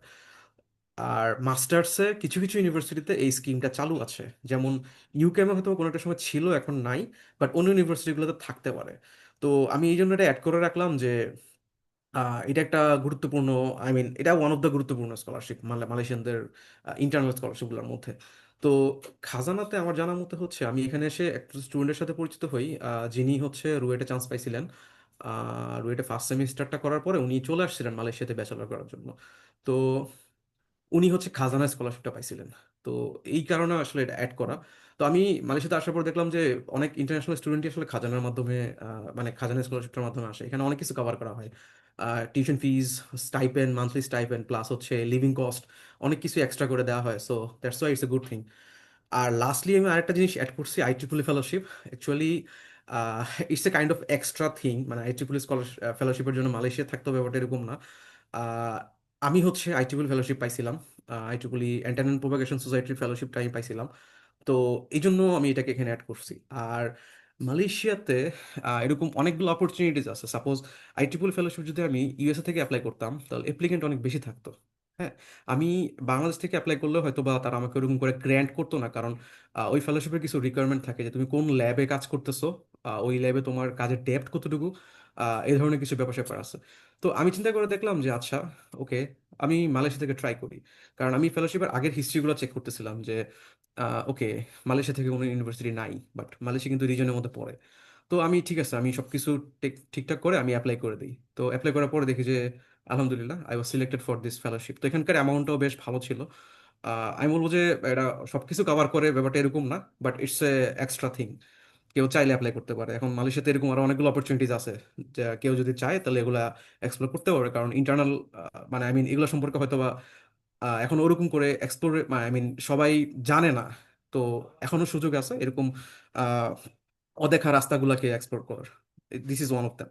তো এখন মোটামুটি সব স্কলারশিপে হচ্ছে অ্যাপ্লাই করার জন্য ডকুমেন্ট হিসেবে রিসার্চ প্রপোজাল লাগবে, ট্রান্সক্রিপ্ট আর সার্টিফিকেটের কপি লাগবে। তো নোটারি ওয়ার্ডটা আমি অ্যাড করছি, কারণ হচ্ছে ওই এমআইএস এমটিসিপিতে অ্যাপ্লাই করার জন্য আমার নোটারি কপিগুলো লাগে। যে বাংলাদেশ থেকে হচ্ছে ট্রান্সক্রিপ্ট এবং সার্টিফিকেটগুলো নিয়ে আমার হচ্ছে এডুকেশন মিনিস্ট্রি, তারপর ফরেন মিনিস্ট্রিতে সত্যায়িত করার যে ব্যাপারটা। তারপর হচ্ছে রিকমেন্ডেশন লেটার লাগবে।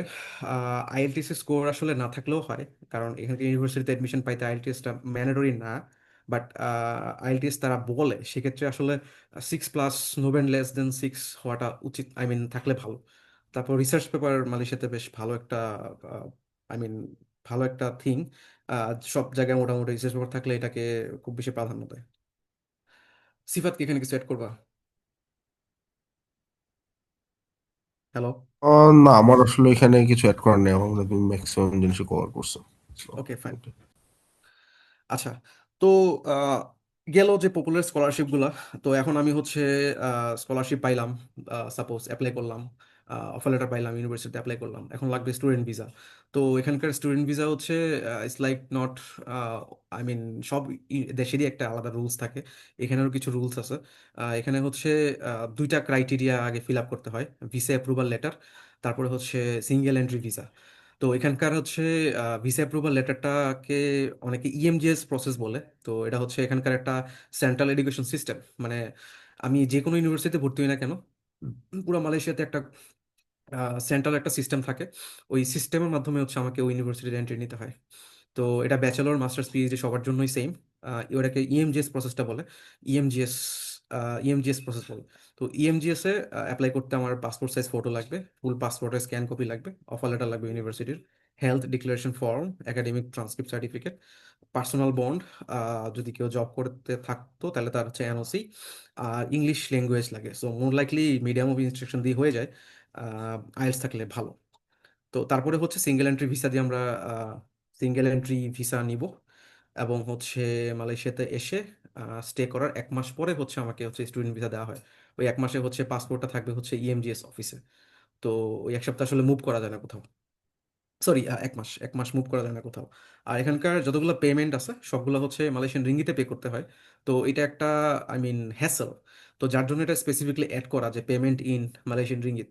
তো আমার ক্ষেত্রে আমি কি করছিলাম যে আমি হচ্ছে ওই ল্যাবটা, আমি তো বলছি যে আমার ইউনিভার্সিটিতে আসার আগে আমি ওই ল্যাবের মানুষজনকে হচ্ছে চিনতাম টুকটাক। তো আমি রিসার্চ গেটে একজনকে নক দিলাম যে ভাই, আমার তো আসলে অ্যাপ্লাই করব, আমার রিঙ্গিতটা পে করতে হবে, কিভাবে কি করব?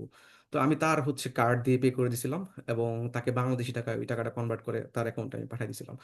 তো এরকম করে আমি হচ্ছে কাভার করছি, কারণ আমাদের দেশের যে ডুয়াল কারেন্সি কার্ডগুলো, এগুলো সাধারণত হয়তো বাংলাদেশি টাকা নয়তো ইউএসডি তে হচ্ছে এরকম কাভার করে থাকে। আমি আসলে পে করে ট্রাই করছিলাম, আমার কার্ড দিয়ে পে হয় নাই, যার জন্য আমি আসলে রিঙ্গিতের হেল্প নিছিলাম মানে আরেকজন ফ্রেন্ডের কাছ থেকে। এই জায়গাটার মধ্যে আসলে বাংলাদেশের অনেকগুলা এজেন্সি আছে, এডুকেশন এজেন্সি, তারা হচ্ছে ব্যবসা করে। ধরেন তারা বলে দিবে আপনাকে যে আমি পে করে দিব, সেক্ষেত্রে রিঙ্গিতে যে রেগুলার রেট থাকে যে 2-3 টাকা বেশিতে তারা হচ্ছে জিনিসটা করে আর কি। ওকে, সো আমি হচ্ছে স্টুডেন্ট ভিসা পাইলাম। সাপোজ আমার স্টুডেন্ট ভিসাও হয়ে গেল, আমি এখন মালয়েশিয়াতে আছি। তো এখন হচ্ছে আমার লিভিং স্টাইলটা কেমন হবে। সো লিভিং স্টাইলটা আসলে মালয়েশিয়াতে ডিপেন্ড করে স্টেট আর ইউনিভার্সিটির উপর। এখানকার ইউনিভার্সিটির র্যাঙ্কিং খুব ভালো, তার মানে এটা না যে এটা হচ্ছে একদম প্রপার একটা শহরের মধ্যে আছে। আই মিন আরবান অথবা হচ্ছে সিটি সিটি অথবা হচ্ছে রুরাল এরিয়া, মানে এগুলো হচ্ছে এখানে অনেক বেশি ভেরি করে। সবগুলাই যে হচ্ছে আরবানে আছে ব্যাপারটা এরকম না। তো আহ, আমি যেমন ছিলাম হচ্ছে সেলাঙ্গোর স্টেটে, কুয়ালা সেলাঙ্গোর স্টেটে। এখান থেকে কুয়ালালামপুর হচ্ছে 30 মিনিটের এমআরটি। তারপর হচ্ছে আরো ভেহিকেল আছে। তো আমি এখানকার যে সুযোগ সুবিধাগুলো পাইছি, এগুলা কিন্তু হচ্ছে পেনাঙে অথবা হচ্ছে অন্য কোনো জোহর বারু স্টেট অথবা হচ্ছে পেরেক স্টেট, ওগুলাতে ওরকম নাই। ওখানকার দেখা গেল যে ওখানে হয়তো বা হাই রেজের কোনো বিল্ডিং নাই, যেমন সিফাত যেমন ছিল কুয়ালালামপুরে সেন্ট্রালে ছিল। আমি যেখানটা ছিলাম ওখানটায় কিন্তু হচ্ছে এরকম হাই রাইজ বিল্ডিং বেশি ছিল, বাট তেমন একটা না। আবার যারা পেরেকের দিকে থাকে অথবা অন্য কোনো স্টেটে থাকে তাদেরও অনেক সুযোগ সুবিধা কিছু কম থাকে। সো যেহেতু কুয়ালালামপুর কেন্দ্রিক হচ্ছে পুরা মালয়েশিয়া, সো স্টেট ভেদে কিছু সুযোগ সুবিধা কম বেশি, বাট মোর লাইকলি সব জায়গাতেই শান্তিতে থাকা যায়। তো এখানে হোম রেন্ট যদি আমি বলি, হোম রেন্ট হচ্ছে ইউনিভার্সিটি ডর্মে আসলে খরচ তো সবসময় বেশি। আমার জানা মতে আমি যাদেরকে এখানে পাইছিলাম সবাই মোটামুটি হচ্ছে ইউনিভার্সিটির বাইরে হচ্ছে থাকতো। তো ফ্যামিলি নিয়ে যারা থাকতেন তারা বিভিন্ন অ্যাপার্টমেন্টগুলোতে থাকতেন, আর স্টুডেন্টরা হচ্ছে এরকম শেয়ার্ড অ্যাপার্টমেন্ট নিয়ে থাকতেন আর কি। সো এগুলোর খোঁজ খবর কীভাবে পাওয়া যায়? ওই যে সেম, মানে আমি যে পন্থা অবলম্বন করছি, যে ওই ইউনিভার্সিটি যাওয়ার আগে লিঙ্কডইন ফেসবুক রিসার্চ গেটে একটু দেখতে হবে যে ওই ইউনিভার্সিটির কেউ আছে কিনা, অথবা কানেক্টিভিটির মাধ্যমে খুঁজতে হবে ইউনিভার্সিটি কেউ আছে কিনা। তারপর ওনাদের মাধ্যমে হচ্ছে হোম রেন্ট নিতে হবে। তো ওনাদের মাধ্যমে হোম রেন্ট নিলে সুবিধা যেটা হয় কি, একদম মানে রিজনেবল প্রাইসে হচ্ছে বেস্ট ভ্যালু একটা লোকেশন পাওয়া যায়, উইথ উইথ আই মিন হাউসমেটও হচ্ছে ওই ইউনিভার্সিটিরই কেউ না কেউ হবে। তো এছাড়া আসলে আর কোনো ওয়ে নাই। আর আর কিছু ওয়ে আছে। যেমন হচ্ছে আমাদের ইউনিভার্সিটিতে কি হয়েছে যে মাস্টার্সে আমার সাথে কাজ, মানে আমাদের কিছু এক্সচেঞ্জ প্রোগ্রাম আছে। আমাদের ল্যাব থেকে হচ্ছে অনেক স্টুডেন্ট হচ্ছে কাতার যায়, কাতার ইউনিভার্সিটিতে যায়, সৌদিতে অনেকগুলো ইউনিভার্সিটিতে যায়, তারপর হচ্ছে জাপান যায়। তো আমার সময়টাতে জাপান থেকে একজন এক্সচেঞ্জ স্টুডেন্ট আসছিল, সে আমার সাথে একই প্রজেক্টে কাজ করছে। তো ওই স্টুডেন্টটা আসার আগে আমার সাথে হোম নিয়ে কোনো ডিসকাশন করে নাই। সে কি করছে, ফেসবুকে ইউকেএম এর কোনো আমাদের ইউনিভার্সিটির কোনো একটা গ্রুপ পাইছে, ওখানে যায় সে পোস্ট করছে। তারপর তাকে হচ্ছে একজন এজেন্সি নক দিয়ে আহ, তাকে হোম, মানে বাসা তাকে ধরাই দিছে একটা। তো ইউজুয়ালি সে যেটা হয়েছে, মানে আমরা যে টাকা পে করি, যেই বাসায় থাকি, সে হচ্ছে এর থেকে প্রায় 5 গুণ বেশি টাকা পে করে একটা বাসা সে ম্যানেজ করছে, যেটা আসলে সে পরে রিয়েলাইজ করছে আসার পরে। তো এই জন্য বলবো যে সবার সাজেশন থাকবে যে আমাদের দেশীয় কেউ আছে, এরকম কাউকে লিঙ্কডইন, ফেসবুক অথবা অন্য কোনো মাধ্যমে খুঁজে বের করে তার মাধ্যমে রেন্টটা নেওয়া। আর ফুডের ব্যাপারে যদি আমি বলি, এখানকার ফুড সব হালাল। যদি কারোর হালাল হারাম নিয়ে ইয়া থাকে, তাহলে বলবো যে এখানকার ফুড হালাল হারাম দুইটাই আছে। বাট হালাল ফুড ইজ অ্যাভেলেবল। অ্যান্ড যেহেতু মুসলিম প্রাধান্য কান্ট্রি, এখানে সব ধরনের ফুডই ট্রপিক্যাল, সব ধরনের ফুডই এখানে পাওয়া যায়, মাছ মাংস থেকে শুরু করে এভরিথিং। বাট একটু খেয়াল রাখতে হবে যে এখানে মুরগির আইটেমগুলো খুব বেশি থাকে। সবাই খুব মুরগি খায় এবং হচ্ছে খুব স্থূল প্রকৃতির হয়ে থাকে সাধারণত।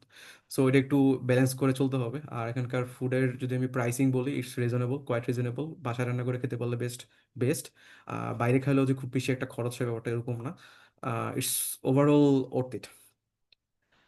ভেহিকেল নিয়ে যদি বলি, যে মালয়েশিয়াতে সবচেয়ে বেস্ট হচ্ছে কারোর যদি প্রাইভেট ভেহিকেল থাকে। এখানে second hand, I mean recondition গাড়িগুলোর প্রাইস বেশ রিজনেবল। বাংলাদেশি টাকায় প্রায় 2-3 লাখ টাকা এখানে খুব ভালো গাড়ি কিনতে পাওয়া যায়। আর হচ্ছে গাড়ি কিনলে সুবিধা হচ্ছে যে যে কোনো জায়গায় অ্যাক্সেস নেওয়া যাবে, যে কোনো জায়গায় হচ্ছে ট্রাভেল করা যাবে। যেমনটা আমার গাড়ি ছিল না, আমার হচ্ছে পাবলিক ট্রান্সপোর্টের উপর রিলাই করতে হয়েছে। সো পাবলিক ট্রান্সপোর্ট আসলে সব জায়গায় অ্যাক্সেস থাকে না। আর এখানকার যদি ট্যাক্সি আমি নেই, ট্যাক্সির ভাড়াগুলো বেশ বেশি। আই মিন ট্যাক্সি এখানে একটু এক্সপেন্সিভ। আর গ্রোসারিজ যদি বলি, এখানে বেশ হচ্ছে সুপার শপ আছে। সুপার, এখানে মোটামুটি সবগুলোই সুপার শপ, সুপার মার্কেট, এবং এখানে সবকিছু পাওয়া যায়। ইটস নট লাইক যে বাংলাদেশের মতো লিমিটেড। এখানে সবকিছু থাকে এবং সব জায়গায় হচ্ছে গ্রোসারিজ থাকে, এটা নিয়ে কোনো টেনশন নেই। আই মিন একটা ছোট পাড়ার মধ্যেও যেই গ্রোসারিজটা থাকবে, একটা বড় অ্যাপার্টমেন্ট অথবা বড় হচ্ছে রুরাল এরিয়াতেও এই সেম গ্রোসারি শপটাই থাকে, সবগুলোরই ব্রাঞ্চ সব জায়গায় থাকে। এটা একটা মালয়েশিয়ার গুড থিং। মানে আপনি সব জায়গায় 7-Eleven হচ্ছে পাবেন। তারপর 7-Eleven-এর সাথে আনুষঙ্গিক মালয়েশিয়ান কিছু ব্র্যান্ড আছে, 99, স্পিড মার্ট, তারপর হচ্ছে এই ধরনের আর অনেকগুলো কনভেনিয়েন্ট শপ আছে, এগুলো সব জায়গায় থাকে। I mean it's a kind of, যে আমরা কার্টুনে দেখতাম না যে কার্টুনে সব জায়গায় সেম থিং পাওয়া যায়, ইটস লাইক সেম। মালয়েশিয়াতে সব জায়গায় আছে, একটা গ্রামে গেলেও আপনি এগুলো পাবেন। তো এটা নিয়ে কোনো প্যারা নাই। আর স্পাউস নিয়ে আসলে আমি কিছু বলতে চাচ্ছি না। সিফাত যদি কিছু এটাতে অ্যাড করো। আচ্ছা, আমি যেহেতু স্পাউস নিয়ে গেছিলাম আর আমার পরিচিত বেশ কয়েকজন গেছে, সো এই প্রসেসটা নিয়ে আমার বেশ ভালো আইডিয়া আছে। সো মালয়েশিয়াতে স্পাউস নিয়ে যাওয়া যায়, চাইল্ড মানে বাচ্চা নিয়েও যাওয়া যায়, এবং ক্ষেত্র বিশেষে পারমিশন থাকলে বাবা মাকেও নিয়ে যাওয়া যায়, কিন্তু প্রসেসটা একটু জটিল। কারণ স্পাউস বা চিলড্রেন যেই হোক না কেন, সেক্ষেত্রে একটা ব্যাংক ব্যালেন্স দেখাতে হয়। মানে ব্যাংক স্টেটমেন্ট দেখাতে হবে, এবং এই ব্যাংক স্টেটমেন্টটা মালয়েশিয়ান ব্যাংক অ্যাকাউন্টে হতে হবে। সো এই কারণে আসলে একসাথে নিয়ে যাওয়াটা একটু ডিফিকাল্ট। সো বেস্ট, কারণ আপনি নিজে যে ফার্স্টে সিঙ্গেল এন্ট্রি ভিসাতে যাবেন, তারপর আহ, আপনি হচ্ছে যে আপনার স্টাডি ভিসা যেটা পাবেন, তারপরে আপনি ব্যাংক অ্যাকাউন্ট খুলতে পারবেন। এরপর ব্যাংক স্টেটমেন্ট দেখায় স্পাউস ভিসাতে কনভার্ট করা এটা খুবই ডিফিকাল্ট 1 মাস সময়ের ভিতর। সো ম্যাক্সিমাম মানুষ যেটা করে যে ফার্স্টে একা যায়, যাওয়ার পরে হচ্ছে নিজের ভিসা সব প্রসেস শেষ হওয়ার পর ব্যাংক অ্যাকাউন্ট খুলে ব্যাংকে টাকা রেখে ব্যাংক স্টেটমেন্ট দেখায়, তারপর হচ্ছে স্পাউস ভিসার জন্য অ্যাপ্লাই করে। এটা হচ্ছে সবচেয়ে ইজি প্রসেস। আর যদি কারো বাচ্চা কাচ্চা থাকে, সেই ক্ষেত্রে 5 বা 6 বছর পর্যন্ত মনে হয় তাদের পড়াশোনার কোনো রিকোয়ারমেন্ট নাই। বাট এর থেকে বড় হলে সেই ক্ষেত্রে হচ্ছে ওই মালয়েশিয়ান স্কুলে ম্যান্ডেটরি আর কি ভর্তি করাতে হয়, এই একটা মানে রিকোয়ারমেন্ট থাকে। আর গ্রোসারি বা অন্যান্য বিষয় যা সাখত বললো, এগুলো এরকমই মোটামুটি। তবে হাউস রেন্টের ব্যাপারটা আমি যদি বলি, এটা আসলে সিটি ওয়াইজ অনেক বেশি ভ্যারি করে। যেরকম আমি কেএলএ ছিলাম শুরুতে, ওখানে মানে প্রাইস খুবই বেশি। লাস্টের দিকে কেএলএর একটু সাইডে সেলাঙ্গোরে আমি শিফট করছিলাম, বাট সেটাও অনেক এক্সপেন্সিভ অন্যান্য রিজিয়নের থেকে। আর ফ্যাসিলিটিস এর কথা যেটা বললো, যে এটা আসলে সব জায়গায় মানে মোরাললেস বেসিক ফ্যাসিলিটি সব জায়গায় পাওয়া যায়। আমার মালয়েশিয়ার একটা গ্রামেও থাকা হয়েছিল সপ্তাহখানেক, বাট সেটার লিভিং স্ট্যান্ডার্ডও আসলে আমাদের তুলনায় অনেক হাই। সো এটাই স্বাগত, তুমি আর কন্টিনিউ। এখানে আমি আসলে কোনো প্রাইসিং স্পেসিফিকলি বলি নাই। তো প্রাইসিংটা যদি আমি বলি যে আম, আমার একটা স্টুডেন্ট, ধরে নিলাম সে হচ্ছে একটা শেয়ার্ড অ্যাপার্টমেন্টে থাকে, এবং হচ্ছে সে তার ফুড এবং ভেহিকেল এবং গ্রোসারিজ বাবদ তার কীরকম খরচ হতে পারে। তো আমি আমার হচ্ছে মান্থলি প্রায় 1,000 রিঙ্গিতের মতো খরচ হতো, including home rent, food, vehicle, groceries and everything. হ্যাঁ, এর মধ্যে আবার হচ্ছে সপ্তাহে কেএল ঘুরতে যাওয়া, ওইখানে গেলেও খরচ করা, ওরকম একটা ব্যাপার স্যাপারও ছিল। তো সবকিছু মিলে প্রায় 1,000 রিঙ্গিতের মতো খরচ হতো। তো স্পাউস থাকলে এই খরচটা বেশি হবে, কারণ এখানে হোম রেন্ট হয়তো বা ভালোবাসা, আই মিন শেয়ার্ড অ্যাপার্টমেন্ট, তখন হয়তো ফুল অ্যাপার্টমেন্ট রেন্ট করতে হবে, এরকম কিছু ব্যাপার স্যাপার আছে। আর আমি হচ্ছে মোর লাইকলি ম্যাক্সিমাম টাইমে বাইরে খাওয়া দাওয়া করতাম, কারণ আমি হচ্ছে কখনোই হচ্ছে বাসায় রান্না করতাম না, কারণ আমি কখনো টাইম পাই নাই বাসায় রান্না করার। টু বি ফ্র্যাঙ্ক, আমি খাবারের পিছনে হচ্ছে যে 2 ঘন্টা রান্না করে 20 মিনিট খাওয়া, আমি এটাতে বিশ্বাসী না। তো এই জন্য আমার হয়তো কস্ট একটু বেশি পড়তো, বাট ওভারঅল আমাদের এরিয়াতে যারা থাকতো তাদের হচ্ছে অনেকেরই 800-র মধ্যে কাভার হয়ে যেত। তো ফুড এটা আসলে সম্পূর্ণ personal thing, but I would say university ভেদে মাস্টার্সে যারা হচ্ছে ফান্ডিং পায়, তারা মোটামুটি কাভার করতে পারে। তারা যে ফান্ডিংটা পায়, যে আমার আমার ইউনিভার্সিটির ক্ষেত্রে কিছু ব্যাপার ছিল, আমার কিন্তু টিউশন ফিস ওয়েব ছিল না। এই ব্যাপারটা আমি বলতে ভুলে গেছি। আমি যে আরএসশিপটা পাইতাম, আরএসশিপের মধ্যে কিন্তু টিউশন ফিস ওয়েব ছিল না, তো আমাকে আমার আরএসশিপ থেকে হচ্ছে টিউশন ফিসটা প্রোভাইড করতে হতো। আর আমি যেহেতু এক্সট্রা একটা ফেলোশিপ পাইছিলাম, সেক্ষেত্রে আমার কিছুটা কাভার হয়ে গেছে। সো আমার ক্ষেত্রে ওরকম একটা প্রবলেম হয় নাই। বাট ইউজুয়ালি কেউ যদি মানে কোনো স্কলারশিপই না পায়, সেক্ষেত্রে হচ্ছে আরএসশিপের যে ব্যাপারটা আছে, আরএসশিপ দিয়ে লিভিং প্লাস হচ্ছে টিউশন ফিজ কাভার করাটা, I mean it's a kind of challenging thing. কেউ যদি চায় সে পারবে, যদি সে হচ্ছে বেসিক নিডগুলাই জাস্ট হচ্ছে কাভার করে। তো এটা গেল এইটা গেল। লাস্টে যদি আমি বলি জব অপরচুনিটিজের কথা, এই যে ইমোজিটা যেরকম দেখতে, একটা এরকমই জব অপরচুনিটিজের অবস্থা। তো অ্যাকচুয়ালি এখানে কোনো জব অপরচুনিটিস নাই স্টাডি করার পরে, অথবা পার্ট টাইম জব অপরচুনিটিস কোনো অপশন নাই। বাট অনেকেই আপনারা দেখবেন যে অনেক কথা বলে যে না, কে এলে তো আমি জব করতেছি, একটা প্রাইভেট ইউনিভার্সিটি পড়তেছি, পার্ট টাইম চাকরি করতেছি। এগুলো সবই হচ্ছে অতিরঞ্জিত জিনিস, এবং তারা যে জবগুলো করতেছে এগুলো সবগুলোই হচ্ছে ইলিগাল। এবং ওইসব জায়গায় প্রচুর রেডও দেওয়া হয়। যদি আপনি রেড দেয়, আপনাকে হচ্ছে মালয়েশিয়া থেকে ব্যান করবে এবং আপনাকে দেশে পাঠিয়ে দিবে। আর ইউনিভার্সিটির রেপুটেশন নষ্ট হবে। সেক্ষেত্রে বাংলাদেশি স্টুডেন্টরা ওই ইউনিভার্সিটিতে ফার্দার এডমিশন নিতেও বেশ বেগ পেতে হয়। সো যারা হচ্ছে মালয়েশিয়াতে জব করে স্টুডেন্ট থাকা অবস্থায়, এরকম অনেকেই আমি দেখছি। তারা হচ্ছে স্পেশালি প্রাইভেট ইউনিভার্সিটিগুলোতে এডমিশন নেয়, যেখানে আসলে সেলফ ফান্ডে তারা পড়ে, কোর্স বেসড, এবং হচ্ছে ওগুলাতে রিসার্চে কোনো প্যারা নাই, তারা অঢেল সময় পায় এবং পার্ট টাইম এই ধরনের ইলিগাল জবগুলো করা ট্রাই করে। অ্যাকচুয়ালি ইলিগাল বলতে মিন করতেছি যে মানে নিয়মের বাইরে, বাট তারা যে জবগুলো করে এগুলো হয়তো মোস্ট প্রবাবলি হচ্ছে শপিং মলগুলোতে, বিভিন্ন ব্র্যান্ডেড শপগুলোতে অ্যাজ এ সেলসে। তারপর হয়তো বা তারপর হচ্ছে রেস্টুরেন্টগুলোতে সেম ক্যাশিয়ার কাউন্টারে। তারপর হচ্ছে আম, বিভিন্ন ক্যাম্পেইন প্রোগ্রাম আছে। ওই ক্যাম্পেইন প্রোগ্রামগুলোতে হচ্ছে ইংলিশে অনেক কিছু মানে আই মিন অ্যানাউন্স করতে হয়। ওই ধরনের ক্যাম্পেইন প্রোগ্রামগুলোতে স্পেশালি হচ্ছে হলিডেজগুলোতে এই ধরনের ক্যাম্পেইন প্রোগ্রাম বেশি থাকে এবং এখানে অনেক ভালো পে করা হয়। তো মোর লাইকলি আমি এরকমই দেখছি।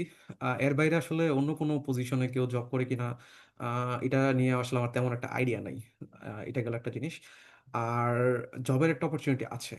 আমার একটা ফ্রেন্ড, একটা না আমি বেশ কয়েকজনকেই দেখছি যারা হচ্ছে তাদের স্পাউস হচ্ছে আই মিন ওনাদের ওয়াইফ হচ্ছে এখানে স্টাডিতে আসছেন, আর ওনারা হচ্ছে স্পাউস ভিসায় আসছেন। এসে ওনারা হচ্ছে বিভিন্ন আইটি ফার্মগুলোতে জব করতেছেন, স্পেশালি হচ্ছে পেনাঙে অ্যান্ড জেবিতে, জোহর বারুতে হচ্ছে এই জিনিসটা আমি বেশি দেখছি। কারণ কেএল এর দিকে প্রচুর রেট দেয়, তো যার জন্য এখানে আসলে এটা পসিবল হয় না। বাট পেনাং যেহেতু একটা it's a kind of Silicon Valley of Malaysia, তো এখানে ইলেকট্রনিক্সের প্রচুর জব থাকাতে ওইসব জায়গায় হচ্ছে এই ধরনের জবগুলো করা খুব ইজি। আই মিন হ্যাঁ, যদিও অবৈধভাবে জব করতেছে, বাট ওখানে হচ্ছে ফুল টাইম এর মতো করেই জব করা যায়। এবং ওখানে আসলে ইমিগ্রেশন পুলিশ তেমন একটা ঝামেলা করে না। তো এটা গেল। আর এমনিতে যদি আমি বলি যে না, আমি মালয়েশিয়াতে স্টাডি করবো না, আমি জবের জন্য মালয়েশিয়াতে আসবো, এরকম কেস অনেক আছে, আমাদের প্রচুর ওয়েটে আছে। ইভেন আমাদের ইটি 14 সিরিজের আমার একটা ফ্রেন্ড আছে, যে হচ্ছে বাংলাদেশে ছিল হচ্ছে রবিতে এজ এ ডেটা সায়েন্টিস্ট। তারপর ছিল এসএসএল ই কমার্সে, ওখানেও সে সিনিয়র ইঞ্জিনিয়ার ছিল, মেশিন লার্নিং ইঞ্জিনিয়ার। তারপর ওখান থেকে সে মালয়েশিয়াতে এয়ার এশিয়াতে as a senior data scientist হিসেবে সে অ্যাপয়েন্ট হয়ে আসছিল। সে প্রায় 1.5 বছরের মতো ছিল, তারপর এখান থেকে আবার শিফট করে অন্য দেশে চলে গেছে। ইভেন শুধু ও না, আরো অনেকেই আমি দেখছি যে আইটিতে স্পেশালি কম্পিউটার সায়েন্স ব্যাকগ্রাউন্ডে যারা আছেন, অনেকেই আমি দেখছি রুয়েটিয়ান, যে তারা হচ্ছে মালয়েশিয়াতে জব করতেছেন বেশ, আলহামদুলিল্লাহ বেশ ভালো পজিশনেই আছে। তো ওইটা আসলে সম্পূর্ণ different segment. But post study জবের কোনো অপরচুনিটি নাই, আর হচ্ছে অফিসিয়ালি কোনো পার্ট টাইম জবের কোনো অপরচুনিটি নাই। তো আই থিঙ্ক আমি আসলে অনেক কিছু কভার করছি, হয়তো অনেক কিছু কভার করি নাই। আহ, এই এখন হচ্ছে আমরা হচ্ছে কোশ্চেন অ্যান্ড আনসার সেশনে চলে যাবো, যদি কারো কোনো প্রশ্ন থাকে। আসলে অসংখ্য ধন্যবাদ সাখাওয়াতকে এবং সিফাতকে। অনেক গুরুত্বপূর্ণ তথ্য। আমি আসলে কোনো প্রশ্ন খুঁজে পাচ্ছি না যে আমি আসলে কি প্রশ্ন জিজ্ঞেস করব, কারণ তোমরা দুজন যেভাবে সবকিছু কাভার করছো, আমি শেষ পর্যন্ত খুঁজে পাইছি একটা প্রশ্ন, যে যে মুরগি বা মাছ যেটা কেনো, এটা কি তাজা পাও? আচ্ছা ভাই, এখানে মুরগি নিয়ে কোনো প্রশ্ন নাই। মানে মাঝে মধ্যে মনে হয় যে আমরা পশু। মানে এখানে মুরগি ছাড়া কোনো অপশনই নাই, টু বি ফ্র্যাঙ্ক। আচ্ছা, আচ্ছা। এখানকার হচ্ছে ফুডের যেই রেসিপিটা, এটা অনেকে আসলে মানে অনেকে নিতে পারে না, বাংলাদেশি হুম, যারা আছে। হুম। যেমন আমার আসলে এখানকার ফুড নিয়ে কোনো প্রবলেম হয় নাই, আমি আচ্ছা। আল্লাহর মতো এখানকার ফুড আমি অ্যাডপ্ট করতে পারছি। তো মাংসের অপশনটা এখানে খুব বেশি। আর আপনার যেটা হুম, প্রশ্ন হুম। ছিল তাজা পাই কিনা, হ্যাঁ, তাজা পাওয়ারও অপশন আছে, তবে এটা আপনাকে খুঁজে নিতে হবে আপনার আচ্ছা, আচ্ছা। এরিয়াতে। শিওর কোনো না কোনো জায়গায় হচ্ছে ফার্ম থাকে, আমাদের হুম, হুম, বাংলাদেশি হুম। কমিউনিটির অনেকেই হচ্ছে ওই ফার্মে যায়, তার মতো করে হচ্ছে মুরগি চুজ করে জবাই করে তারপর নিয়ে আসে। হুম। সেম থিং গোস ফর গরু অথবা অন্য কোনো তবে ফুড যেটা। এখানে আমি একটু অ্যাড করি, গরুর মাংস ফ্রেশ পাওয়াটা এটা ডিফিকাল্ট। আচ্ছা। কারণ অ্যাকচুয়ালি আমাদের, এদের হ্যাঁ, হ্যাঁ, আচ্ছা, হ্যাঁ, বলো বলো বলো। হ্যাঁ, মানে এদের আসলে মানে এমনি যদি কোনো সুপার শপে যাওয়া হয়, এগুলাতে হ্যাঁ, কোথাও মানে আর কি ফ্রেশ গরুর মাংস পাওয়া যায় না। মানে হ্যাঁ, ওই সুপার তো ফ্রোজেন থাকে, ওখান থেকে নিয়ে আসতে হয়। হ্যাঁ, ওখান থেকে ফ্রোজেন হ্যাঁ, থাকে। আচ্ছা, আর আচ্ছা। ফ্রেশের জন্য হচ্ছে কানেকশন থাকতে হয়, আচ্ছা। হ্যাঁ, যে এক্স্যাক্টলি। কোথায় মানে যে ফ্রেশের যখন জন্য, জবাই হ্যাঁ, করতেছে ওই সময় তবে তোমাকে হ্যাঁ, হ্যাঁ, জানাইলো, হ্যাঁ, যে নিয়ে আসলা বা এরকম কিছু। হ্যাঁ। আচ্ছা। বা অনেক লাকিলি, ক্ষেত্রে দেখা যায় যে কি, হ্যাঁ, হ্যাঁ, হ্যাঁ, বলো। হ্যাঁ, যেরকম আমি যেটা দেখছি যে অনেকের আছে দেখা যায় যে তারা হচ্ছে একসাথে প্ল্যান করে হুম হুম। কোনো একটা ফার্ম থেকে হয়তো গরু জবাই করে তারপর শেয়ার আচ্ছা করে আচ্ছা, ভাগ হ্যাঁ করে হ্যাঁ নিচ্ছে, হ্যাঁ। হ্যাঁ। হুম এইটাও মানে বেশ মানে হুম। পপুলার অনেকের ভিতরে, আশা আচ্ছা করবো। আচ্ছা। আচ্ছা, লাকিলি হচ্ছে আমাদের এরিয়াতে বেশ কয়েকটা ফার্ম আছে, এবং ওইখানকার হচ্ছে সপ্তাহে 2 থেকে 3 দিন মনে হয় এরকম স্পেসিফিক ডেট আছে যেদিন গরু জবাই করে, তো সবাই ওখান থেকে যায় কালেক্ট করে নিয়ে আসে আর কি। তো আহ এটাই হচ্ছে একটা ওয়ে। আর রোববারে স্পেশালি আমাদের এরিয়াতে রোববারে হচ্ছে কিছু বাঙালি দোকান আছে। আচ্ছা, ও হ্যাঁ, এখানে বলতে ভুলে গেছি, আসলে মালয়েশিয়াতে প্রচুর বাংলাদেশি হওয়াতে কয়েকটা জায়গায় কিন্তু প্রচুর বাঙালি দোকান আছে, এবং ওই জায়গাগুলোর মধ্যে আপনাকে গেলে মনে হবে, সাপোজ ধরেন আপনাকে একটা বক্সে করে মালয়েশিয়া নিয়ে ওই জায়গাটার মধ্যে ছেড়ে দেওয়া হলো, হ্যাঁ, আপনি কিন্তু বুঝতেই পারবেন না যেটা এটা কি মালয়েশিয়াতে নাকি বাংলাদেশে, এরকম একটা অবস্থা। তো আচ্ছা আমাদের এরিয়াতে এরকম একটা আছে। তো ওই জায়গাটার মধ্যে হচ্ছে ফ্রেশ এরকম মাছ পাওয়া যায়। আচ্ছা আচ্ছা মাছ এবং হচ্ছে মাংস এগুলো পাওয়া যায়, অ্যাভেলেবিলিটি আছে। আচ্ছা আচ্ছা। আচ্ছা, অনেক ধন্যবাদ। তো আমরা শ্রোতাদের কাছে চলে যাব, যদি আপনাদের কোনো প্রশ্ন থাকে। আমি আসলে ওই যে বললাম যে আমি আসলে খুঁজেই পাচ্ছি না, যে আমি নিজেও অনেক প্রশ্ন করি স্পিকারদের, কিন্তু আমি তোমাদের প্রেজেন্টেশন পর আমি নিজে খুঁজে পাচ্ছি না যে আসলে প্রশ্ন কি করব, কারণ তোমরা আসলে শুরু থেকে শেষ পর্যন্ত অনেক ভালোভাবে সব কিছু সুন্দরভাবে উপস্থাপন করছো, সুন্দরভাবে বিস্তারিত বলছো।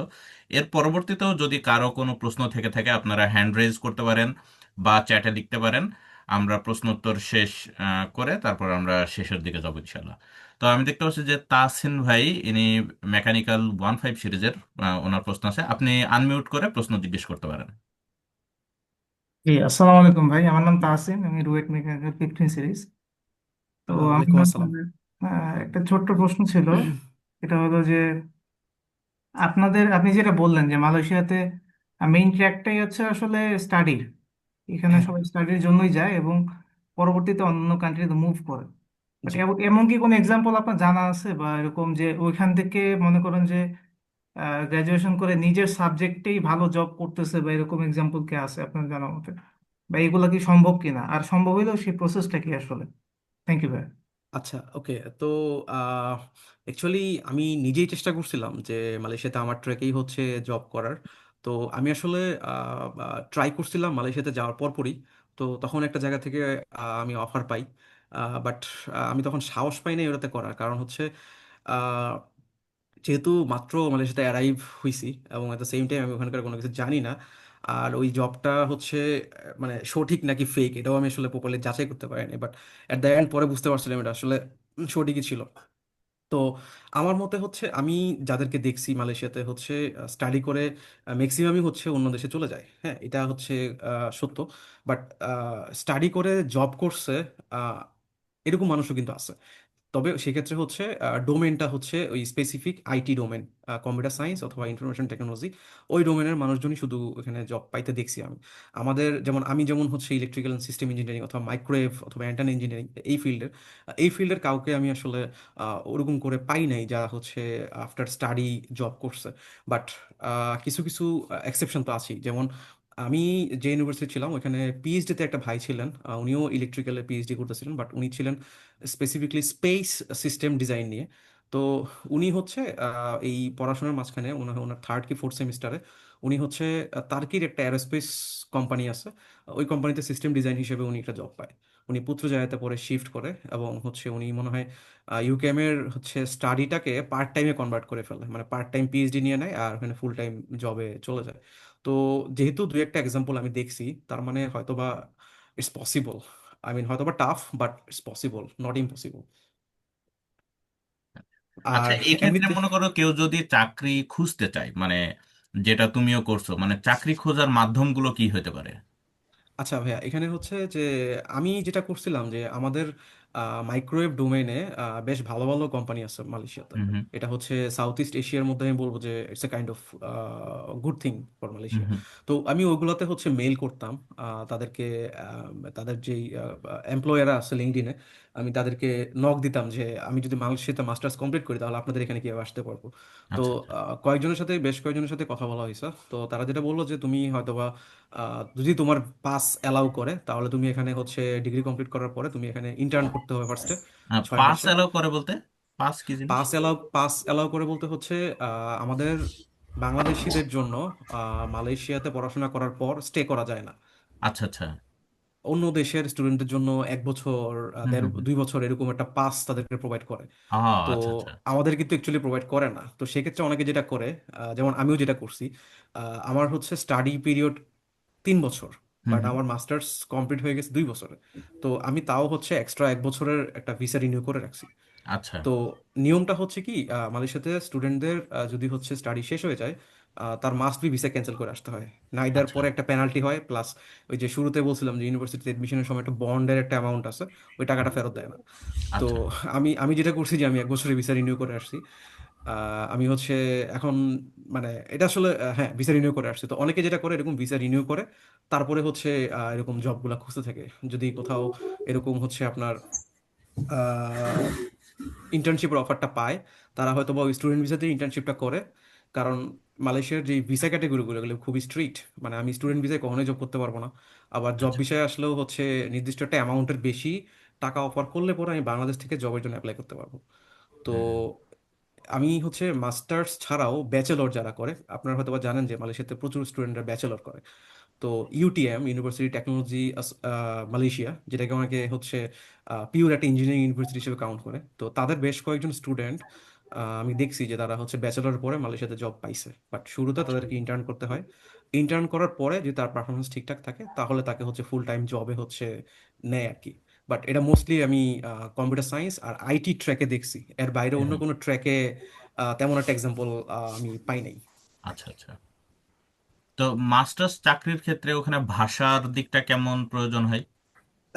জি ভাই, এই এই জায়গাটার মধ্যে আসলে একটু প্রবলেমটা, যে আইটিতে সাধারণত হচ্ছে সবাই মোর লাইকলি সবাই ইংলিশে কনভারসেশন করে। আচ্ছা ওইখানে আচ্ছা। লোকাল কারণ বা ল্যাঙ্গুয়েজে আসলে তেমন একটা, ওয়ার্ক ফ্রম হোমও করতে পারে বা এও করতে হ্যাঁ পারে, ওয়ার্ক ফ্রম হ্যাঁ। হোমও করতে পারে, আচ্ছা হ্যাঁ আচ্ছা। ওখানে আসলে হুম স্কিলের হুম মানে যেটা অ্যাপ্লাই করবে পুরোটাই আসলে ইংলিশ। হুম হুম তো হুম ওই ক্ষেত্রে এই জন্যই আসলে তেমন একটা প্রবলেম হয় না। কিন্তু হুম। অন্যান্য জব যেগুলো আছে, যেমন আমি ইন্টেলে হচ্ছে ইলেকট্রনিক্সের ওইখানে অ্যাপ্লাই করছিলাম। হুম তো হুম। তো আমার হচ্ছে ইনিশিয়াল একটা ইন্টারভিউ হয়েছিল ইন্টার্নশিপের জন্য। তো উনি আমাকে ফার্স্টে কোশ্চেন করছে, তোমার মালয়েশিয়ান দক্ষতা কিরকম?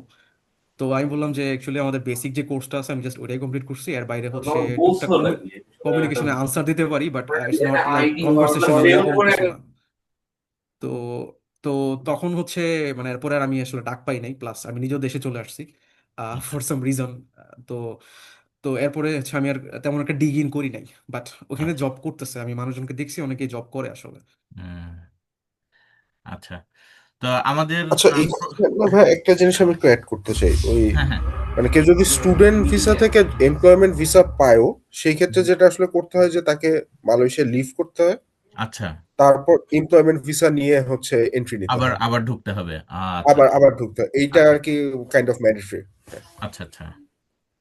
মানে এরকম হচ্ছে, আমি চায়নাতেও দেখছিলাম ওদের আবার প্রভিন্স অনুযায়ী নিয়মগুলো আলাদা। কোনো কোনো প্রভিন্সে তোমার স্টুডেন্ট ভিসা থেকে সরাসরি জব ভিসায় কনভার্ট করা যায়।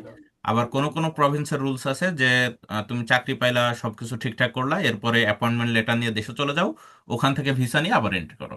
মানে এন্ট্রিতে কোনো সমস্যা হবে না, জাস্ট এন্ট্রি করতে হবে, এই আর কি। এরকম ওখানেও আমি দেখছিলাম যে ব্যাপারটা এরকম, মানে দুইটাই ছিল আর কি, এটা প্রভিন্সের উপরে নির্ভর করে। জি ভাইয়া, যে আমি যেটা বললাম যে আমি যদি হুম হচ্ছে হুম। এই আমি যদি হচ্ছে সাপোজ আমি যদি আমার যদি 1 বছরের ভিসা ভিসা আছে, আমি যদি রিনিউ করতাম, সরি আমি যদি ইন্টার্নশিপটা নিয়ে নিতাম, আমি যদি ইন্টার্নশিপ কন্টিনিউ করতাম, সেক্ষেত্রে কিন্তু আমিও সাম সোর্ট অফ ওই অবৈধর মধ্যে পড়ে যেতাম।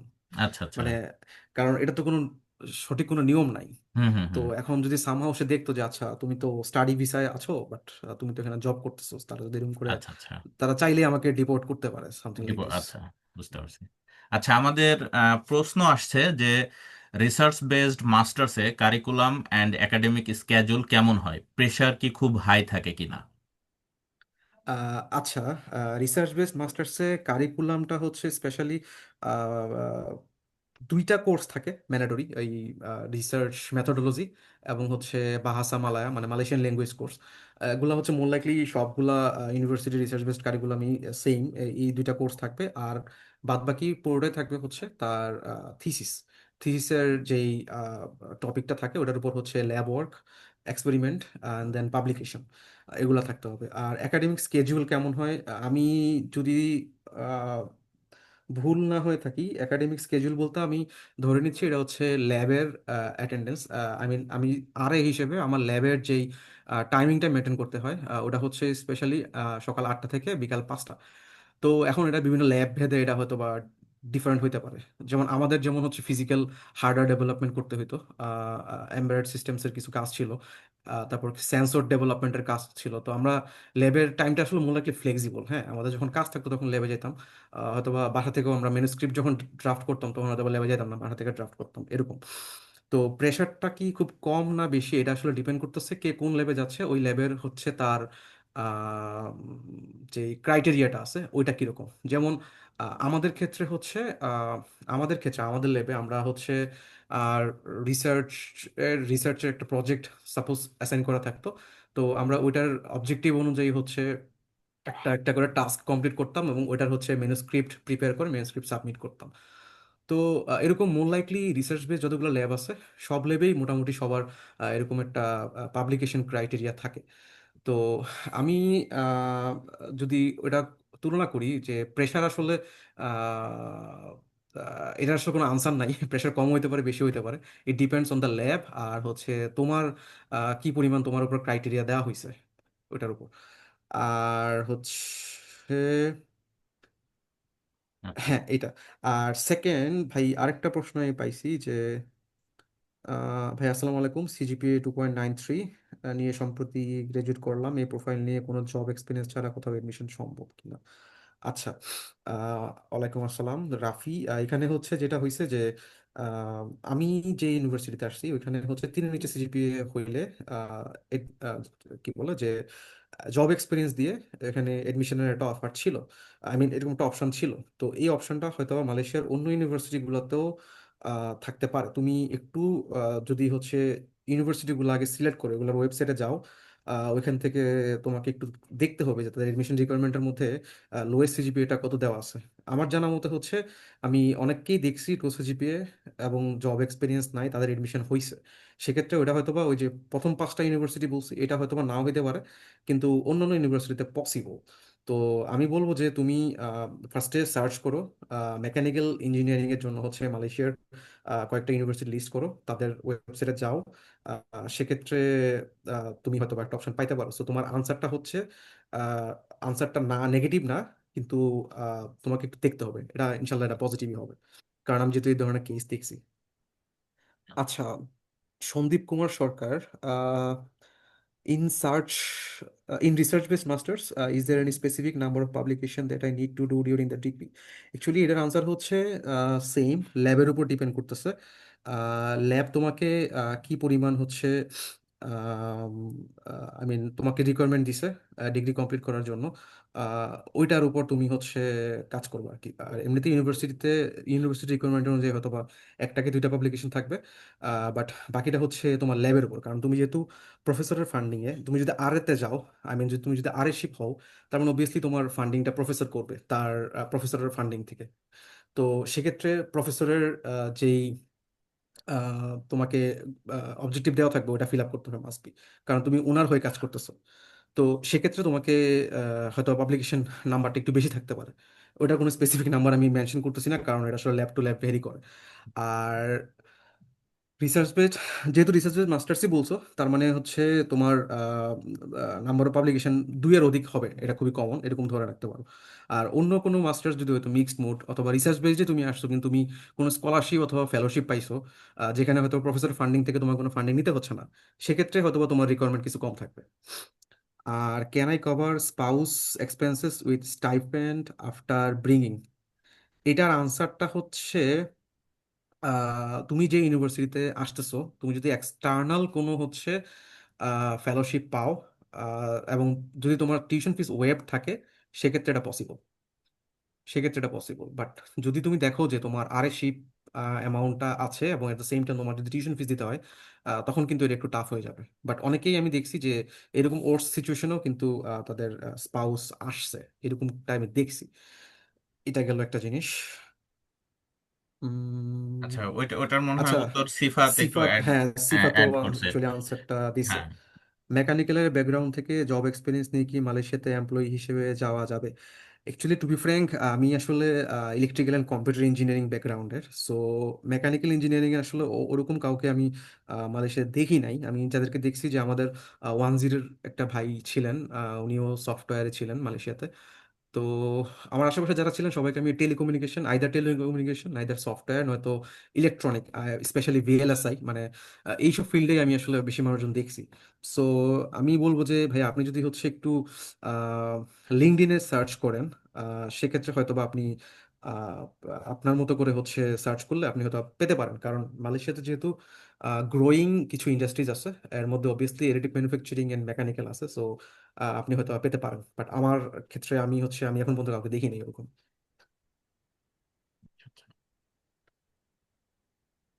আচ্ছা, আমাদের মনে হচ্ছে যে আর সেরকম প্রশ্ন আপাতত নাই। আরো একজন প্রশ্ন করছে। আচ্ছা, সিএসসি তে কোন ফিল্ডে রিসার্চ অপরচুনিটিস বেশি মালয়েশিয়ান ইউনিভার্সিটিতে? সিএসসি তে কোন ফিল্ডে রিসার্চ অপরচুনিটিস বেশি মালয়েশিয়ান ইউনিভার্সিটিতে? আচ্ছা, এটা সিফাত বলতে পারবা। আচ্ছা, এইটা আমি যদি বলি কারেন্টলি ওদের আহ, আমি যত মানে বিভিন্ন ফান্ডেড যে প্রজেক্টগুলো দেখছি এর ভিতর সবচেয়ে বেশি ফান্ডেড প্রজেক্ট ছিল হচ্ছে কম্পিউটার ভিশন রিলেটেড প্রজেক্টে। এইটা অনেক বেশি আছে। তারপরে কিছু ফান্ডিং আছে এনএলপি রিলেটেড প্রজেক্টে, এবং এদের একটা বড় ফোকাস আছে হচ্ছে ইসের দিকে, কম্পিউটার নেটওয়ার্কিং সিস্টেমস এর উপর। সো এই তিনটা জিনিস। আর আরেকটা জিনিস যেটা আমি রিসেন্টলি খুব মানে আমাদের ইউনিভার্সিটির এক প্রফেসরের দেখলাম, সে রোবোটিক্স ফিল্ডে কাজ করে। মালয়েশিয়ান গভর্নমেন্ট থেকে অলমোস্ট $2 মিলিয়ন মতো একটা ফান্ড পাইছে। সো মেবি এই ফিল্ডটা ফিউচারে, কারণ এখন এই ফিল্ডটার অবস্থা মালয়েশিয়াতে খুব বেশি রিচ না, বা যেহেতু গভর্নমেন্ট থেকে এরকম হিউজ ফান্ড পাইছে যেটা আমাদের ইউনিভার্সিটিতে এর আগে কেউই পায়নি, এর অর্ধেকও পায়নি কেউ। সো হয়তো বা এই ফিল্ডটা মানে রোবোটিক্স ফিল্ডটা হয়তো বা ফিউচারে গ্রো করার একটা বড় পসিবিলিটি আছে। বাট মালয়েশিয়াতে রাইট নাও ডেটা সায়েন্সটা খুব বেশি হ্যাঁ, ইমার্জিং। ডেটা হ্যাঁ, হ্যাঁ, সায়েন্সে হ্যাঁ। প্রচুর টাকা, প্রচুর টাকা, এবং অনেকেই আসতেছে, বাংলাদেশ না, থেকে যেমন অনেকেই আমি আসতেছে। রোবোটিক্স একটা দেখলাম, এটা হচ্ছে মানে আমাদের ইউনিভার্সিটির মানে হিস্ট্রিতে এত ফান্ড কেউ পায়নি, মানে একজন সিঙ্গেল প্রফেসর গভর্নমেন্ট থেকে ডিরেক্ট। সো মেবি এই ফিল্ডে ওদের ইনভেস্ট করার ইচ্ছা আছে, হয়তো আমি শিওর না। হ্যাঁ, এবং হচ্ছে বাংলাদেশ হ্যাঁ, থেকে অনেকেই আরেকটা ফিল্ডে খুব বেশি আসতেছে, ওটা হচ্ছে ভিএলএসআই। আমি যদি হচ্ছে যে আইসি ডিজাইন, আইসি ডেভেলপমেন্ট, ওই ফিল্ডটাতে কিন্তু বেশ কতগুলো ভালো কোম্পানি আছে মালয়েশিয়াতে। ইন্টেল আছে, ইনফিনিয়ন আছে। এগুলোতে কিন্তু বাংলাদেশ থেকে প্রচুর মানুষজন আসে। তাদের দেখা যায় যে 2-3 বছর এক্সপিরিয়েন্স হয় হচ্ছে উল্কা সেমিতে, নিউরাল সেমিতে, I mean neural semiconductor, Ulka semiconductor. ওইখান থেকে হচ্ছে তারা একটা ভালো এক্সপিরিয়েন্স নিয়ে হচ্ছে এই ডিরেক্টলি পেনাঙে যে সেমিকন্ডাক্টর কোম্পানিগুলো আছে, ওগুলো ওখানে খুব ভালো ভালো পজিশনে জব করতেছেন। বিশাল বড় কমিউনিটি আছে। আমার আগের অফিসের সিটিও ছিলেন উনি, রুয়েটের। তো উনার হচ্ছে বাংলাদেশে আরেকটা এরকম হচ্ছে সেমিকন্ডাক্টর ইন্ডাস্ট্রি আছে। তো উনি হচ্ছে মালয়েশিয়াতে আসছিলেন ভিজিটে, আমি ওনার সাথে পেনাঙে গেছিলাম। তো ওখানকার কমিউনিটি দেখার পর আমি আসলে একটু অবাকই হয়ে যাই আসলে, যে ওখানে সেমিকন্ডাক্টর ফিল্ডে বেশ ভালো একটা বাঙালি কমিউনিটি আছে, অনেকেই আছে জব করতেছে। সো এটা হয়তো বা সিএসসির সাথে রিলেটেড না, বাট স্পেসিফিক ওই জায়গাটার মধ্যে ডিগ ইন করা পসিবল।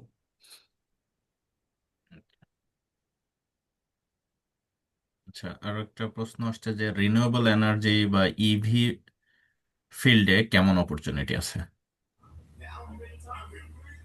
আচ্ছা, আমি রিনিউয়েবল এনার্জির হচ্ছে যদি বলি যে আমাদের ইউনিভার্সিটি রিনিউয়েবল এনার্জি নিয়ে হচ্ছে আমাদের ইনস্টিটিউটই আছে একটা। তো এই ইনস্টিটিউটে হচ্ছে বেশ স্টুডেন্ট আসতেছে। সো তাদের ফান্ডিংও আছে। আমি বলবো যে এটা, আই মিন, ফিল্ডে কেমন অপরচুনিটি আছে, তার মানে অপরচুনিটি আছে এখানে। তুমি হচ্ছে ওই রিলেটেড প্রফেসরদেরকে ইমেল করলে তুমি হয়তো পজিটিভ রিপ্লাই পেতে পারো। So আর EV, Nibiru's dark. Sorry, Nibiru's dark তো আচ্ছা, বাট ইভি সম্পর্কে আমার এখানে তেমন একটা ডিগ ইন করা হয় নাই। So I don't have any idea on EV. ইভিতে আমিও খুব বেশি কাউকে মানে রিসার্চ করতে দেখিনি। ম্যাক্সিমাম রিনিউয়েবল এনার্জিতে দেখছি, এবং রিনিউয়েবল এনার্জিতে মেবি ইউটিপিতেও একটা বড় রিসার্চ এনভায়রনমেন্ট আছে। হ্যাঁ, যেহেতু ইউটিপিতে। ওদের যেহেতু ওদের আসলে মানে ফান্ডিংটা আসে পেট্রোনাসের কাছ থেকে। হ্যাঁ, এক্স্যাক্টলি।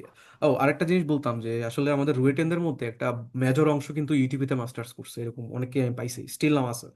এবং ইউটিপিতে রিনিউয়েবল এনার্জিতেই হচ্ছে মাস্টার্স করতেছে কারেন্টলি এমনও স্টুডেন্ট আছে। So I don't know, but further যদি সুযোগ হয় তাহলে হচ্ছে তাদেরকেও হয়তো বা কোনো একটা সময় সেমিনারে অ্যাড করা যেতে পারে। হ্যাঁ, সেটাও চেষ্টা করবো ইনশাল্লাহ। আচ্ছা, আমাদের আর কোনো প্রশ্ন না থাকলে আমার একটা মানে ওরকম প্রশ্ন না, জাস্ট এমনি তোমাদের কাছে আর যে বাকি যারা শ্রোতা আছে বা আমাদের পুরো সেশনটা যেহেতু রেকর্ড হয়েছে, আমরা গ্রুপে পোস্ট করব, সেখান থেকে কেউ যদি দেখে এবং তোমাদের সঙ্গে যদি যোগাযোগ করতে চায় তাহলে মাধ্যমটা কিরকম হবে? ভাই আমি হচ্ছে প্রেফার করব যে ফেসবুকে তো হয়তো মেনশন করা আছে গ্রুপে, তো হুম, হুম, যে কেউ চাইলে হচ্ছে ফেসবুকে যোগাযোগ করতে পারে। হুম। এর বাইরে হয়তো বা ইমেল করতে পারে। আহ, আমি কি ভাই ইমেলটা কি এখানে মেনশন করে দেবো? হ্যাঁ, চ্যাটে দিয়ে দিতে পারো ইমেলটা।